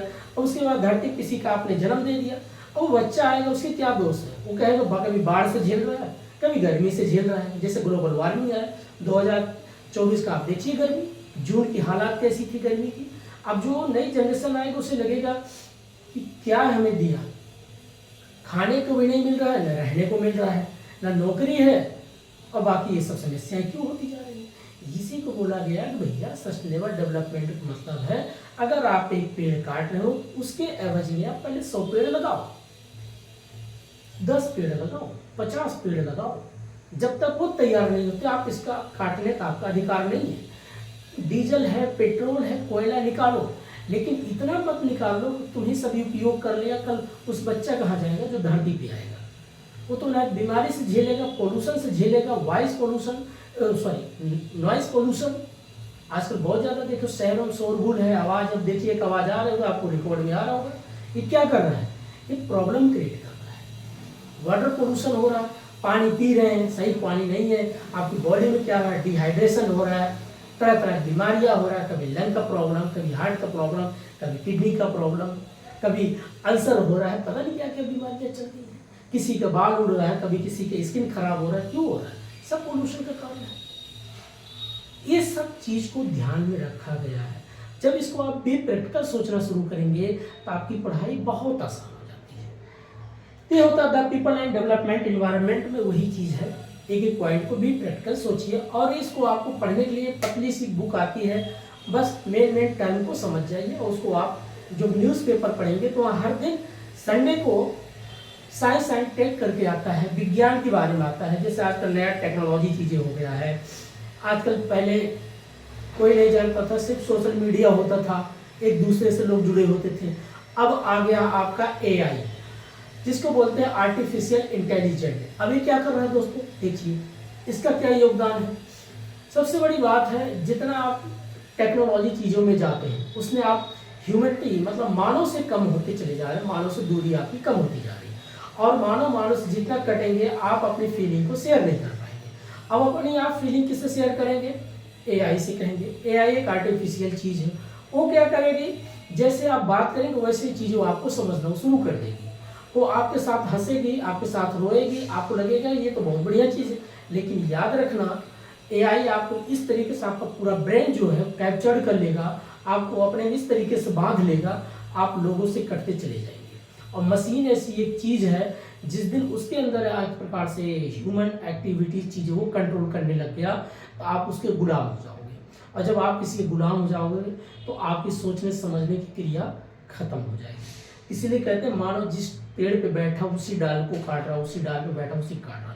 इतना ज़्यादा आप साइंस को, टेक्नोलॉजी को महत्व मत दीजिए। आप इन्वायरमेंट से जुड़िए, लोगों से जुड़िए, आप खुश रहिए, मस्त रहिए, ये ज़िंदगी है। लेकिन आजकल लोगों को नहीं, एआई बहुत चीज़ है, बहुत बढ़िया है, सोशल मीडिया बहुत अच्छी चीज़, सोशल मीडिया अच्छी है कुछ पल के लिए। 24 घंटे 8 घंटा सोशल मीडिया पर समय मत दीजिए, 9 घंटा 5 घंटा यूट्यूब पे मत ध्यान दीजिए। ठीक है, 1-2 घंटा पढ़ लिया, ठीक, बाकी किताबें पढ़ना प्रयास करिए। खुद से जब आप बात करेंगे, खुद से सोचेंगे तो बहुत बढ़िया लगेगा। अगर हम बात करते हैं आपका द हायर एजुकेशन। अब द हायर एजुकेशन क्या है दोस्तों, अब देखते होंगे उसमें आप पढ़ते हैं द हायर एजुकेशन में पॉइंट क्या है। इंस्टीट्यूशनल तरीके से क्वेश्चन पूछता था कि तक्षशिला कहाँ है, नालंदा कहाँ है, जगदाला कहाँ है, तेलहरा कहाँ है, मिथिलांचल, इस सारी संस्थाओं के बारे में पूछता था क्वेश्चन।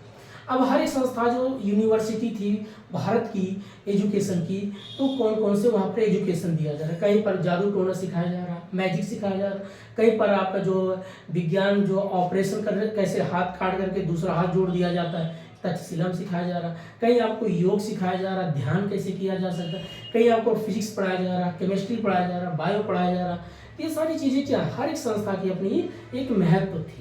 और इससे जब पढ़े पढ़े अच्छे लोग पढ़ के निकलते थे तो अच्छी क्या चीज़ों का आविष्कार करते थे। जब आप अच्छे संस्था अच्छी चीज़ें पढ़ेंगे, अच्छा आविष्कार करेंगे, तभी देश के लिए कुछ दे पाएंगे। और जब कुछ नहीं करेंगे तो कहाँ से आप दे पाएंगे। अब अगला आता है इसमें गुरुकुल एजुकेशन। भाई गुरुकुल एजुकेशन ब्राह्मणेतर एजुकेशन सिस्टम था। भाई लोग अपना बाल मुड़वा के चुटिया रख करके धोती कुर्ता पहन के बैठ जाते थे, पेड़ के नीचे बैठ के अपना ज्ञान दे रहे हैं। गुरु जी आपको ऋग्वेद पढ़ा रहे, यजुर्वेद पढ़ा है, सामवेद पढ़ा है, अथर्ववेद पढ़ा है। फिर उसी में उनका अपना एक कॉन्सेप्ट आ गया लेटर वैदिक पीरियड, वर्ण व्यवस्था बना दी, ब्राह्मण क्षत्रिय वैश्य शूद्र। यही सिस्टम देश को, अगर लोग कहते हैं कि आज हमारे देश में गरीबी है, गरीबी है, अरे भैया गरीबी क्यों है, ये सिस्टम ने गरीब बनाया। क्यों, कुछ को अमीर बनाया, कुछ को गरीब क्यों बनाया। एक बात बताइए, आप घर में 4 भाई हो, आपके पिताजी है, अब चारों पे ध्यान बराबर देना है, यही होना चाहिए। अब पता चला यहाँ लोग क्या कहेंगे, हर कदम अपना कॉन्सेप्ट अपने तरीके से सेट कर देते हैं। जो किताबों में लिखा है, जो चीज़ें आज भी प्रैक्टिकल दिखता है कि जो पढ़ने वाला वो ब्राह्मण हो गया, जो बाजू से मजबूत वो क्षत्रिय हो गया, जो व्यापार कर रहा है वो चलो वैश्य हो गया, बनिया हो गया, ठीक है, और जो तीनों को सेवा कर रहा हो शूद्र हो गया।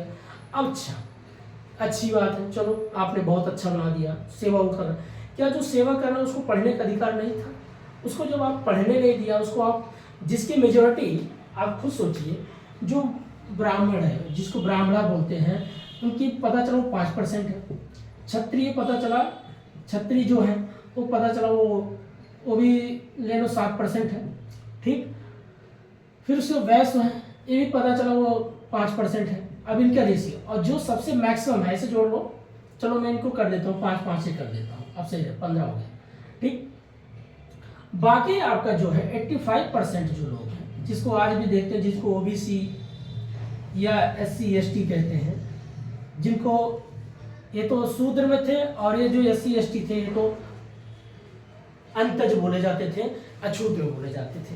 जब इनको आपने 85% लोग को एजुकेशन दिया ही नहीं, अब क्या एजुकेशन, ना तो उनको लड़ने का अधिकार दिया, ना व्यापार करने का अधिकार दिया, ना पढ़ने का अधिकार दिया, इनको तो सिर्फ एक मजदूर बना दिया। आज भी जैसे पूरे भारत में एक वोट मजदूर बना है, बैल की तरह रिक्शा खींच रहा है, बैल की तरह मजदूरी कर रहा है, 85% यही लोग हैं, ये इनके लिए वोट बैंक बने हैं। कभी इनको हिंदू जोड़ो, कभी इनको मुस्लिम बनाओ, कभी इनको माइनॉरिटी कहो, कभी कुछ कहो, तरह तरह का राजनीति चलता है। अब इसको आपको एक जागरूक इंसान के तरीके से समझना है कि भाई ये जो ये व्यक्ति है, ये व्यक्ति है, ये व्यक्ति है। अगर ये लोग मान लीजिए क्षत्रिय 5% है, क्या 5% पूरे देश की रक्षा कर सकता है? बाहर से कोई पता चला आपका तैमूर लंग आ गया, पता चला इधर से कभी आपका अरब आक्रमण कर दिया, कभी आपका तुर्क आक्रमण कर दिया, कभी अफगान के लोग आक्रमण, बार बार आपके देश पे आक्रमण कर। अब ये 5% लड़ेंगे तो जो कोई हजारों की भीड़ में आ रहा है, हजारों की भीड़ में है, ये 5% उनको क्या सामना करेंगे? या तो मारे जाएंगे या तो इनके गुलाम बनेंगे, यही तो किया गया। और ये बाबू साहब ये तो कभी तलवारें तो उठाया नहीं, कहेंगे भैया मैं तो पढ़ाया, ये बाबू साहब कह रहे हैं भैया मैं तो सिर्फ दिन रात तराजू उठाया, मैं क्यों लड़ाई करूँ? तो आपका ये जो सिस्टम जो बनाया गया था, यही सिस्टम इस देश को आज तक गुलाम बनाया। अगर इन लोगों को भी कहा जाता ठीक है भैया कुछ ना सीखो, तो कम से कम देश के लिए लड़ाई का आपको अधिकार दिया जाता है।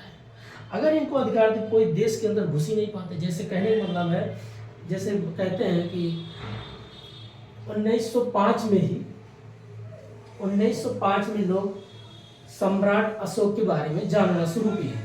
उससे पहले कोई जानता उनता नहीं था, आप उठा के पढ़ लीजिए कहीं भी, जो कि इनके तलवार के नोक पे कहते थे कोई भी देश के अंदर घुस ही नहीं सकता था।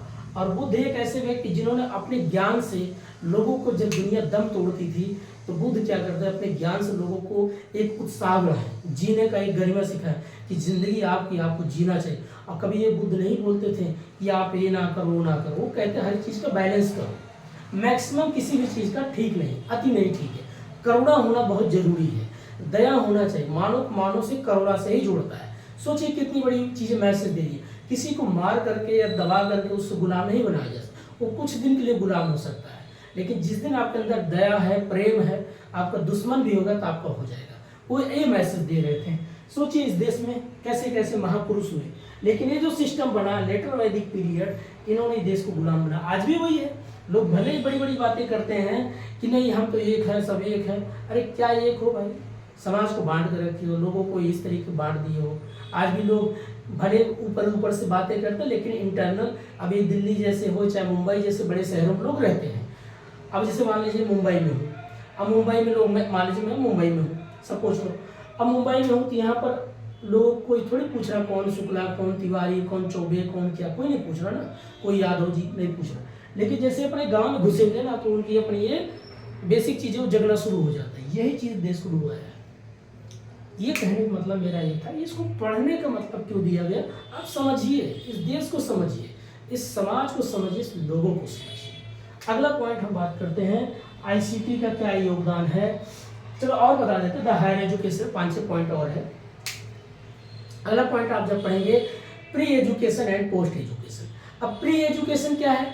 जब अंग्रेज अपने सिस्टम, देश आज़ाद 1947 से पहले और 1947 के बाद, आज़ादी से पहले जो होता था प्री एजुकेशन, जैसे आप पढ़ेंगे चार्टर्ड एक्ट क्या था, वो डिस्पैच क्या था, ये बेसिक चीज़ें, एलोफेस्टो कॉन्सेप्ट क्या, क्यों लाया गया, क्या कॉन्सेप्ट था, ये जो अंग्रेजों के द्वारा बनाया गया 1813 में एजुकेशन पॉलिसी लाया, 1 लाख रुपया खर्च कर रहा, क्यों कर रहा था, उसके पीछे रीज़न क्या था? भाई वो चाहता था कि जो हमारे कर्मचारी हो अंग्रेजी बोले, हमारे तरीके से कपड़े पहने, हमारे लिए काम करें, बस एक मेन मकसद उसका ये था। इस चीज़ को समझिए। 1947 के बाद जब देश आज़ाद हुआ, लोग भारत में लगा भाई देश तो 1947 के बाद ऐसा लगा जैसे किसी का घर हो और घर में चोर घुस गया हो, सब कुछ उजाड़ दिया हो, कहीं इस बोर्ड को तोड़ दिया, अलमारी तोड़ दिया, घर तोड़ दिया, बर्तन तोड़ दिया। तहस नहस कर दिया, सब खैया कर दिया आपका। अब आप अपने घर में आते घुसते हैं, देखते हैं कि सब कुछ बिखरा है। अब तो भाई वो लोग चले गए, तो आप उसको बनाने में समय लगेगा। तो पहली चीज़ क्या प्रायोरिटी आप देखते होंगे, 5 ईयर प्लानिंग गवर्नमेंट लाती है। 5 ईयर प्लानिंग क्या है भाई, हमारा देश पहले खाने की व्यवस्था करो, एग्रीकल्चर पर फोकस किया गया, हरित क्रांति लाया गया। लाल बहादुर शास्त्री जी प्रधानमंत्री जब बनते, जय जवान जय किसान का नारा दिया गया कि जवान और किसान, जवान जो होगा अनाज उगाएगा, सॉरी किसान जो अनाज उगाएगा, जवान जो देश की रक्षा करेगा। सोचिए कितनी बढ़िया सोच। फिर उसके बाद और अच्छे लोग प्रधानमंत्री आते हैं, कृषि पे ध्यान दिया गया, एजुकेशन पे ध्यान दिया गया, फैक्ट्री पे इंडस्ट्रियल पे ध्यान दिया गया, हेल्थ पे ध्यान दिया गया, एम्स बनाया गया। ये सारी चीज़ें किसने किया? कांग्रेस सरकार ने की। जिनकी सत्ता थी उन्होंने किया तो कुछ तो अच्छा किया। जो कभी किसी का घर लूटा हो, सब पूरा कंगाल, उसको बनाने में समय लग जाता है। ठीक, अब आज लोग बैठ के कोई नई नई चीज़ बातें बोले, नहीं इन्होंने ये नहीं किया, उन्होंने ये नहीं किया। दोष लगाना अच्छी है, लेकिन जब उस फील्ड में आपको दे दिया गया, उस सिचुएशन पे आपको कर दिया जाएगा, तब समझ में आएगा। बातें करना अच्छी बात है। अच्छा, लेकिन हमें जागरूक होना है, लड़ाई किसी से नहीं करना कि ये पार्टी करा वो पार्टी हमें पार्टी से नहीं लेना देना। कौन व्यक्ति कितना अच्छा काम, देखिए दो चीज़ होता है, एक किसी का निंदा करना और किसी का आलोचना करना।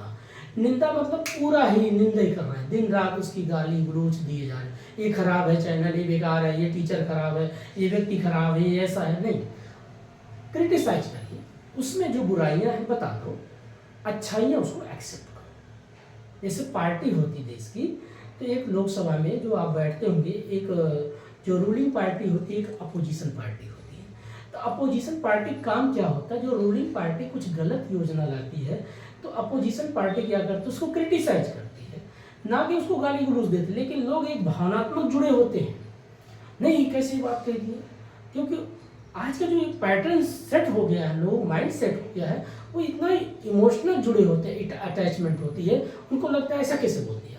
वो बोला नहीं है, क्रिटिसाइज मैं भी हूँ, कोई पॉइंट मेरे भी मुंह से गलत निकल सकती है, मैं ह्यूमन नेचर भाई, कुछ भी हो सकता है, कोई चीज़ हो सकता है, मेरा पॉइंट ऑफ व्यू, मेरा आइडियोलॉजी, मेरा सोचने का तरीका अलग हो या किसी तरीका अलग हो, ये होता है, ये ह्यूमन, एक ही घर में सबकी अलग अलग सोच होती है। लेकिन पॉइंट आप पकड़ो कि क्या ये पॉइंट विजनरी व्यू से बोला है या प्रेजेंट टाइम में बोला है, क्या सही है क्या गलत है, गलत कहो उसमें सुधार। इसलिए आप द हायर एजुकेशन जब आप पढ़ेंगे तो अंग्रेज की पॉलिसी क्या थी, और 1947 के बाद जब भारत में एजुकेशन बनाया गया, आप देखते होंगे उसमें कोठारी कमीशन क्या थी, राधा कृष्णन कमेटी क्या थी, क्यों लाया गया। कोई यूनिवर्सिटी फोकस हो रहा, कोई 12th क्लास के बच्चों पे फोकस किया जा रहा, क्यों किया जा रहा भाई, अब देश में लोगों को पढ़ाना है, लिखाना है, समझाना है, आगे बढ़ाना है। देश में जब लोग अच्छे पढ़ेंगे, तरक्की करेंगे, तभी देश आगे बढ़ेगा। एक एजुकेशन ही एक ऐसी संस्था है जहाँ पर कोई जाति धर्म मजहब की बात नहीं होती है, सिर्फ शिक्षा की बात होती है।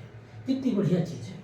अगला होता आपका, इसी में एक आता है oriental education, new oriental education.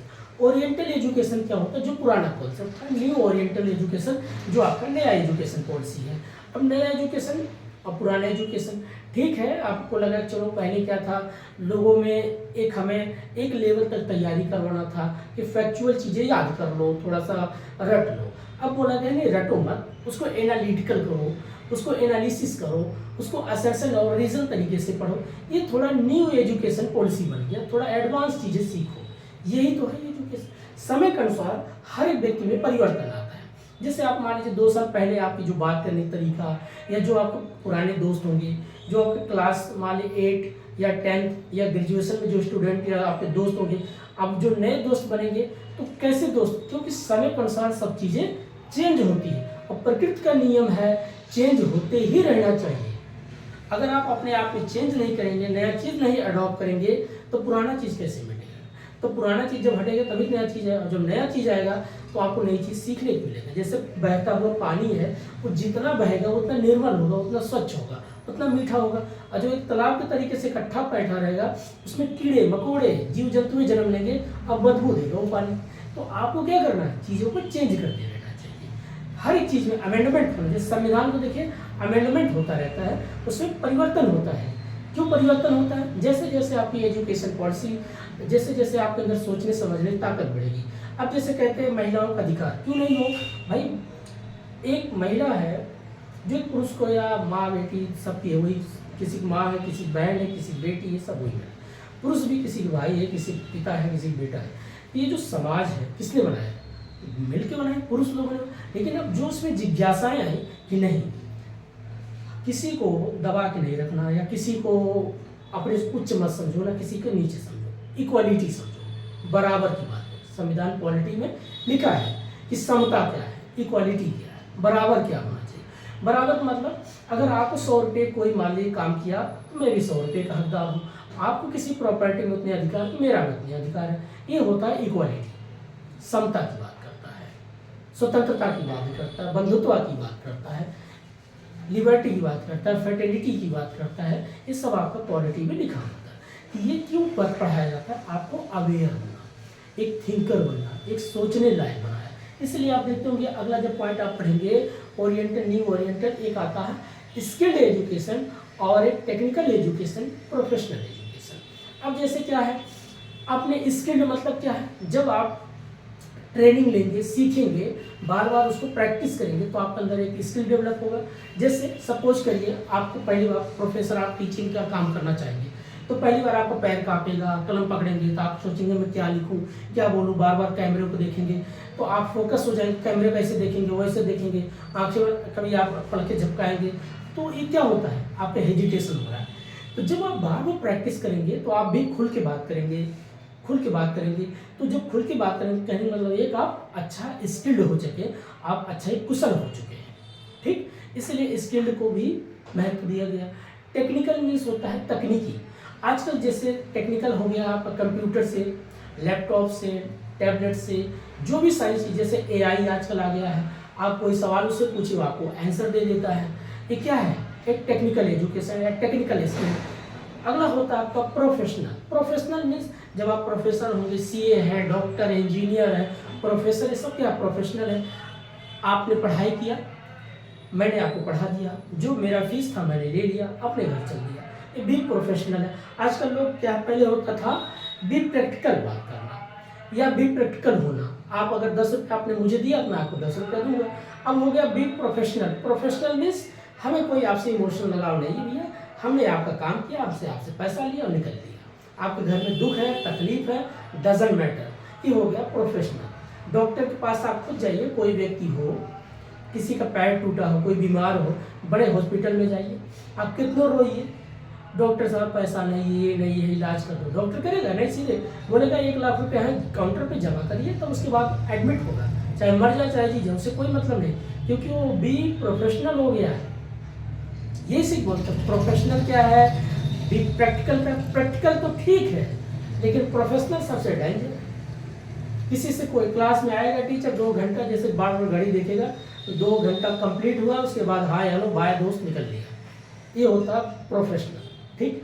अगला हम बात करते हैं, फिर इसी में अगला टॉपिक द हायर एजुकेशन में है आपका value of education and environment. आपका पूरा सिलेबस में लिखा है value of education and environment. ये क्या टॉपिक है?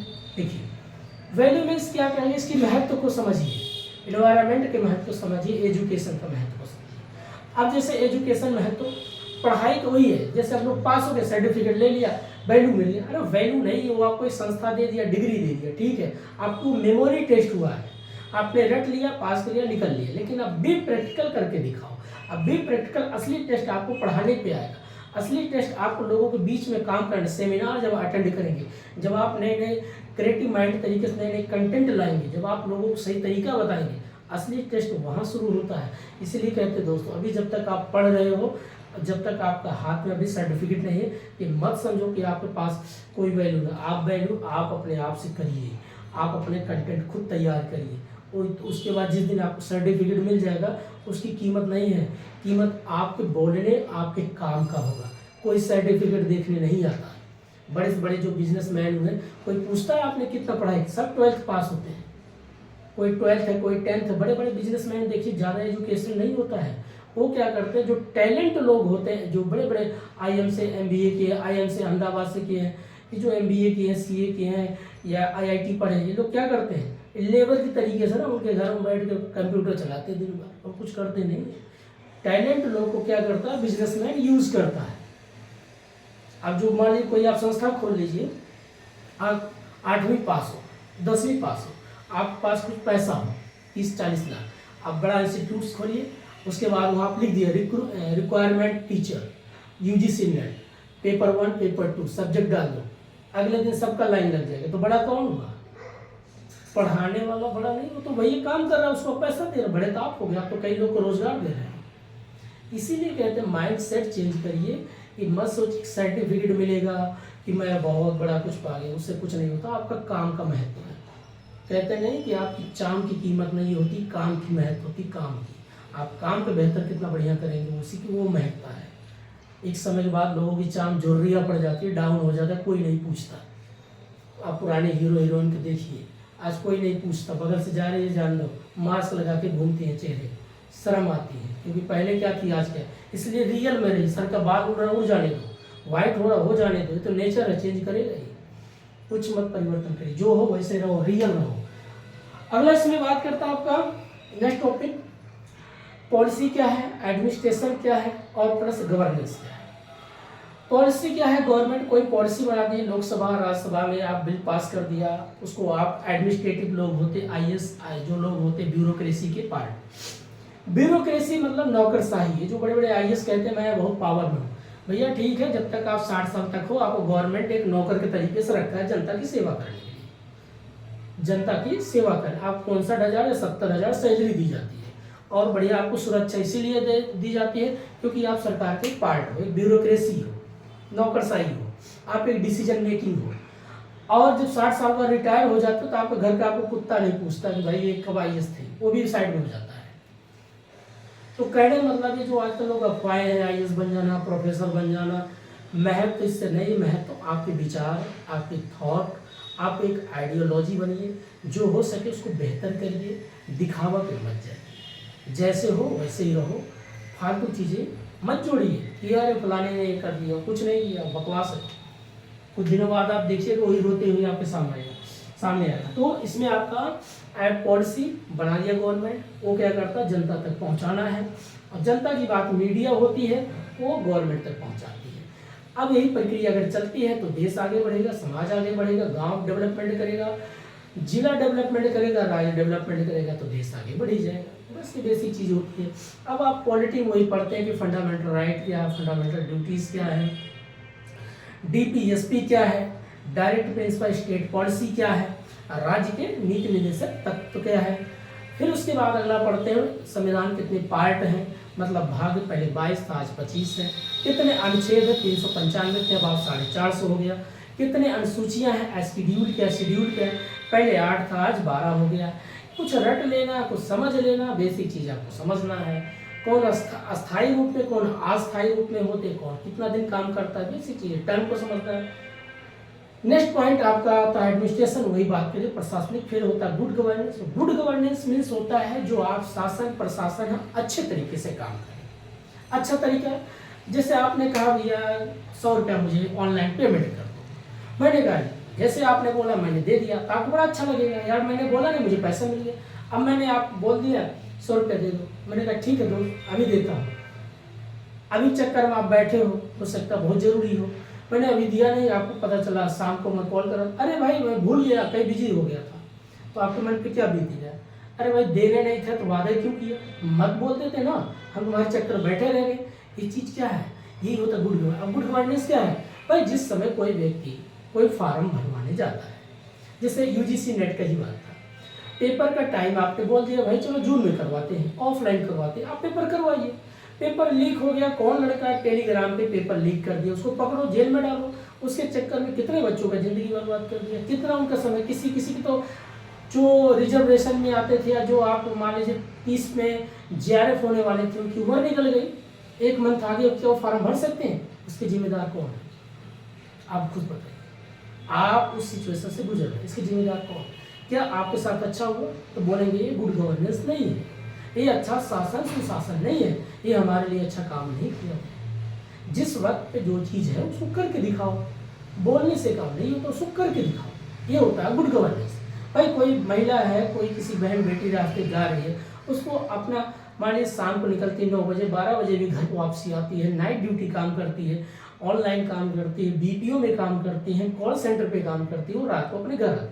अगर वो सुरक्षित अपने घर आती है तो लगेगा कि हाँ शासन प्रशासन बहुत बढ़िया है, या गुड गवर्नेंस अच्छा है, इफेक्टिव है, एफिशिएंसी है, ट्रांसपेरेंसी है, हम जवाब देते हैं, जवाब पाते हैं, प्रभावीशील है, सबको एक सुरक्षा प्रोवाइड की जाती है, बहुत अच्छा लगता है, तो कहेंगे गुड गवर्नेंस बहुत बढ़िया है।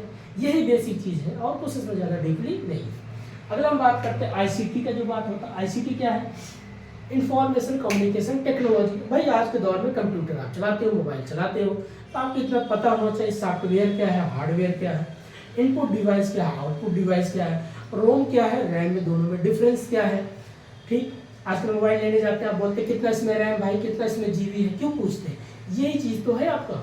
फिर पूछता है राउटर क्या है, मॉडम क्या है। राउटर आप हर लोग घरों में कनेक्शन लगवाते हैं, राउटर मॉडम बेसिक चीज़ समझना चाहिए, राउटर क्या है, मॉडम क्या है, स्विच क्या है।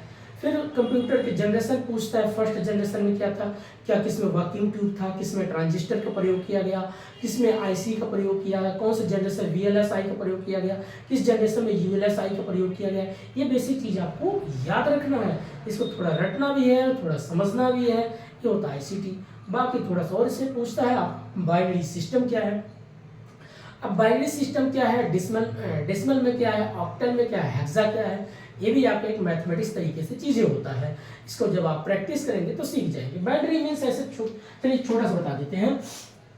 जैसे अगर मान लीजिए मैं लिखता हूँ 10, तो 10 का अगर कोई बाइनरी बनाया जाए तो भाई 10 कैसे आएगा, या अगर मान लीजिए कोई मैं लिख दिया कि 10001, अभी आप ऐसे आ जाते हो ना लिख करके, तो आप सोचेंगे ये क्या है भाई 100, तो इसको आप देखते होंगे, लिखते हो 1 2 4 4 का 8, आप ये सोचिए।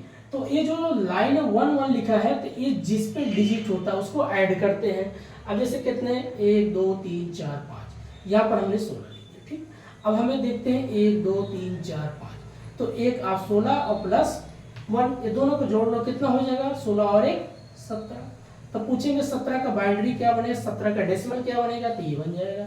ये बेसिक चीज़ में ऐसे ब्रीफ में बताया, बाकी इसको मैं सब बताऊंगा, एक समरी तरीके से सारी चीज़ें बात कर रहे हैं। तो आईसीटी में ये सारी चीज़ें हैं, कंप्यूटर का generation, hardware, software, input device, output device, internet, LAN क्या है, मैन क्या है, पैन क्या है, वैन क्या है, रोम क्या है, रैम क्या है, राउटर क्या है, और मॉडम क्या है, स्विच क्या है, बाइनरी और सिस्टम क्या है। ये बेसिक चीज़ें हैं। बाइनरी सिस्टम आप पढ़ेंगे भैया, बेसिक चीज़ें कि आप देखते होंगे कि डेसिमल में क्या है, ऑक्टल में क्या है, हेक्सा में क्या है, ये बेसिक चीज़ आपको पढ़ना पड़ेगा। तो जब आप प्रैक्टिस करेंगे तो चीज़ें सीख जाएंगे। हमें देखिए ट्रेडिशनल में सब पढ़ो, पढ़ने के बाद आप खुद उसको बिग प्रैक्टिकल अप्लाई करके सोचो, एनालिटिकल बनो, असर्शन और रीजन तरीके से क्वेश्चन करना सीखो। फिर उसके बाद आप किसी भी तरीके से क्वेश्चन सेट करें, चाहे फैक्चुअल पूछे, चाहे असर्शन रीजन से पूछे, या आपका क्रोनोलॉजिकल तरीके से पूछे, आप सब तरीके से बना सकते हो। ठीक है, अगला बात करता मैथ और डीआई। देखिए इसमें क्या है दोस्तों, मैथ और डीआई में कुछ है नहीं। मैथ क्या है, 3 4 चैप्टर बेसिक पढ़ लो। जैसे आप सिंपल इंटरेस्ट क्या है, कंपाउंड इंटरेस्ट क्या है, नंबर सिस्टम क्या है, ठीक। उसके बाद आपका वर्क एंड टाइम क्या है, उसके बाद आपका पाइप एंड सिस्टम क्या है, अर्थात जिसको बोलते हैं ना कि खाली एक टंकी को भरने में इतना समय लगा, धूप वहाँ पर सुराख का पानी निकल गया तो बताइए कितने मिनट में भर जाएगा। बोट्स एंड, जैसे आपका बोट्स होता है, नाव है, उसके बारे में पूछ सकता है। धाराओं में बोट्स बह रही थी, विपरीत धाराओं में अपोजिट साइड में जाएगी तो क्या होगा, एक और सेम डायरेक्शन होगी तो क्या होगा। ये बेसिक कुछ फार्मूला होता है, कभी n+1 होगा, कभी a+b कब होगा, एक कॉन्सेप्ट बनता है। उसके बाद ट्रेन से संबंधित होगा, एक ट्रेन एक खंभे को पार करने में इतना सेकंड लगाती है, एक व्यक्ति को पार करने में कितना मिनट लगाएगी। ये सब चीज़ें कभी मिनट, कभी आपको आवर में पूछ सकता है, कभी सेकंड में पूछ सकता है। ये बेसिक चीज़ें आपको याद रखना क्या क्या, simple interest, compound interest, profit and loss, और work and time, boats and train, average, percentage, बस इतना आप कर लिया। प्लस इसी में आपको जुड़ा है थोड़ा सा इंडियन लॉजिकल रीजनिंग। अब इसमें क्या है, देखिए लॉजिकल रीजनिंग में क्या जुड़ा है, एक पॉइंट और लॉजिकल रीजनिंग नहीं, दूसरा वाला, जिसमें आप देखते होंगे कि वर्बल और नॉन वर्बल का पार्ट आता है। इसमें आपको दे देगा जैसे कि ब्लड रिलेशन क्या है, डायरेक्शन क्या है, यहाँ से पजल क्या है, सिटिंग अरेंजमेंट क्या है, ये बेसिक चीज़ें क्वेश्चन यहाँ से पूछ लेता है। कोडिंग और डिकोडिंग है, मैथ और रीजनिंग, ये दोनों जोड़ करके आपको क्वेश्चन बनता है। नेक्स्ट आपका आता है डीआई। डीआई क्या करता है, एक प्रकार से डीआई देखिए टफ कैसे लगता है। डीआई अगर देखा जाए तो बहुत सिंपल है, लेकिन अगर उसको सॉल्व किया जाए तो बड़ा कठिन हो जाता है। क्यों भाई, अगर बड़ा डिजिट दे देगा, अब उसको परसेंटेज निकालना है, तो भाई उसको पढ़ना, मान चलो 20 तक या 20 तक पढ़ा याद है, उसको टेबल याद है, अब वो पढ़ रहा है, फिर उसको काट रहा है, पढ़ रहा है, काट रहा है, उसमें टाइम कंज्यूम होता है। करने को कर देगा बच्चा, ऐसी बात नहीं, बट टाइम कंज्यूम करता है, तो वो कब आएगा, बार बार आप प्रैक्टिस करेंगे, अब कुछ है नहीं। तो दोस्तों हमने बस एक समरी तरीके से बात किया यूजीसी नेट पेपर 1 में क्वेश्चन कैसे पूछा जाता है और क्या क्या टॉपिक है, आज बस ऐसे समरी तरीके से बात किया है। बाकी जो है दूसरा वीडियो बनाएंगे, एक एक टॉपिक को अच्छे तरीके से समझाएंगे। उसके बाद दूसरा हम बात करेंगे कॉमर्स में। कॉमर्स में जब आप पढ़ेंगे 10 यूनिट है बिजनेस इन्वायरमेंट और international business, audit and accounting, फिर उसके बाद business finance, business economics, business marketing, business banking and insurance LIC। उसके बाद नेक्स्ट आप पढ़ेंगे human resource and management, business management and human resource management. और अगला आप इसमें है स्टैटिक बिजनेस स्टैटिक्स और लीगल एस्पेक्ट और इनकम टैक्स। ये बेसिक चीज़ें हमने बात किया। 10 यूनिट इसमें है, हर एक यूनिट को आप ट्रेडिशनल तरीके से अच्छे से पढ़िए, किताब को बार बार प्रैक्टिस करिए और अपने मन में कोई विचार मत लाइए कि मेरा एग्ज़ाम पास हुआ कि नहीं हुआ। ये समझो कि हो सकता है मेरा उस लेवल तैयारी नहीं है, मैं और बेहतर करूँगा, और तब बेहतर जब जिस दिन मुझे अच्छा लगने लग जाएगा तो मैं खुद पास हो जाऊँगा। किसी से कंपेयर मत करिए। जो लोग पास हैं, हो सकता पास होने के सबका पीछे अलग अलग कारण हो सकता है। किसी का देखिए कोई बार बार प्रैक्टिस करता है, कोई चीज़ों को बहुत जल्दी अडॉप्ट कर लेता है, कोई उसको समझने में टाइम लेता है, सबकी अपनी अपनी सोच है। लेकिन आप अपने अंदर ये मत सोचिए कि मैं पास नहीं हो सकता। आप पास होंगे, आप बनेंगे, आपका भी कोई एक लक्ष्य है, उसको आप पूरा करेंगे। लेकिन उस लक्ष्य को पूरा करने का सबसे बेस्ट है आप क्वेश्चन को एक बार पढ़िए, फिर उस किताब को देखिए जो टॉपिक कहाँ से पूछा जा रहा है, बस यही काम करिए। और जीवन में हार जीत तो लगा रहेगा। अभी तो हर कदम पे इंसान लड़ता है, कभी अपने फैमिली के साथ, कभी बच्चों के साथ, कहीं बच्चों से। अरे भाई बच्चों को पढ़ाना है, लिखाना, वो भी एक लड़ाई है। परिवार है, खर्चा लाना है, घर चलाना है, वो भी एक लड़ाई है। अपने जीवन में करियर बनाना, ये भी एक लड़ाई है। अब बुढ़ापा आ रहा है तो उसके लिए भी कुछ पैसे जमा करके रखना है बचाव के लिए, वो भी एक लड़ाई है। सुई दवाई सबके क्या है, लड़ाई तो है। हर दिन आपको लड़ना है, तो आपको मैदान छोड़ के कहीं नहीं भागना है। ज़िंदगी का हर पल एंजॉय करिए। सुख दुख ये जीवन का पार्ट है। और जो पास हैं उनको बधाई है, लेकिन किसी को चिढ़ाए ना। पास हो गए तो अपना जियो, मस्त रहो, कोई तीर नहीं मार दियो, रहोगे ज़मीन पे ही, इसी ज़मीन पे रहोगे। यही लोगों के बीच में ही आपको पढ़ाना है, काम करना है, पैसा कमाना है। अभी आपको बहुत से एग्ज़ाम देना है। जिंदगी के जो जीवन के एग्ज़ाम से लड़ाई में जीत गया, वो सबसे बड़ा समझो आप एग्ज़ाम पास कर गया। और जो ज़िंदगी के जीवन में लड़ाई लड़ रहा है और कहता है कि मैं परेशान हूँ, परेशान नहीं हो, आप ज़िंदगी लड़ रहे हो। और ये लड़ने ही तो ज़िंदगी है, दुख ही तो है। दुख ही एक ऐसी चीज़ है जो आपको हर एक चीज़ सिखा देती है। सुख आएगी क्या मज़ा है, सुख आया फूलों का सेज लगा, खाया पिया सो रहा बढ़िया आराम से तकिया, सेहत बना रहा, उससे कुछ फ़ायदा थोड़ी है, दिमाग थोड़ी डेवलप हुआ। आप जितना रोएंगे, जितना परेशान होंगे, तो आप कुछ नया चीज़ सोचेंगे। आपको 2 टाइम खाना मिलेगा, बढ़िया पराठा खा रहे हो, लस्सी पी रहे हो, सो रहे हो। और जिनको 2 वक्त की रोटी बेचारे नहीं है, वो देखो कितना संघर्ष कर रहे हैं। जो वो करके सीख के हासिल करके जो मज़ा उठाएंगे, आप बैठ के कुछ नहीं कर पाओगे। तो हमारा ही है, दुखी मत रहिए, बढ़िया से तैयारी करिए। फिर से समय मिला है, समय का सदुपयोग करिए। कहीं से कोई सीखने को मिलता है, किसी भी चैनल से। मैं तो कहता हूँ 2-3 टीचर बहुत अच्छे हैं, बहुत अच्छा पढ़ाते हैं। एक अनअकैडमी पर पढ़ाते, पहले लोग बायजूस से पढ़ाते थे। मैंने देखता हूँ वीडियो, ऐसी बात नहीं है। मैं भी लोगों से सीखता हूँ, हर कदम सीखता हूँ, मुझे बहुत अच्छा लगता है लोगों से सीखने। एक मैडम बहुत अच्छी, वो तोसीबा मैम है, बहुत अच्छा वो पढ़ाती है, लॉजिकल रीजनिंग पढ़ाती हैं। और पेपर 1 में काफ़ी चीज़ों अच्छी चीज़ टॉपिक पढ़ाती है, लॉजिकल रीजनिंग बहुत अच्छी पढ़ाती हैं। और एक है आपका गुलशन मैम, वो पढ़ाती है PW में। और एक कपूर करके, उनका भी याद नाम नहीं है, कपूर करके एक लड़के, वो भी बहुत अच्छा पढ़ाते हैं। तो इन लोगों के पास एक्सपीरियंस बहुत अच्छा है। मैं बताता हूँ, इनके पास एक्सपीरियंस, अनुभव है पढ़ाने का। तो यहाँ से निशांत सर, निशांत करके नाम है, निशांत कपूर करके, वो बहुत अच्छा पढ़ाते हैं। तो इनकी भी वीडियो आप लोग देखिए। मेरा दोस्तों क्या है, कभी टाइम मिलता है मैं बना देता हूँ, कभी नहीं मिल पाता, मैं भी कुछ काम करता रहता हूँ, पेपर ऊपर भी मैं भी अभी आप ही तरह स्टूडेंट हूँ, ऐसा कोई बहुत बड़ा चीज़ मैं हासिल नहीं किया हूँ, बस मेहनत करता हूँ दोस्तों।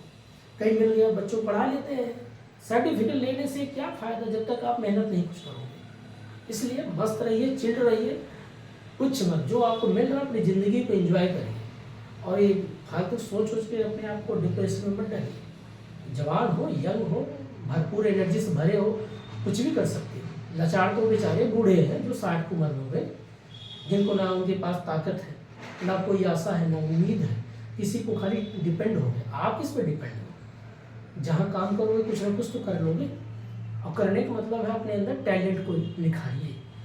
टैलेंट बहुत इस दुनिया में पड़ा, बहुत कुछ चीज़ें, ठीक है।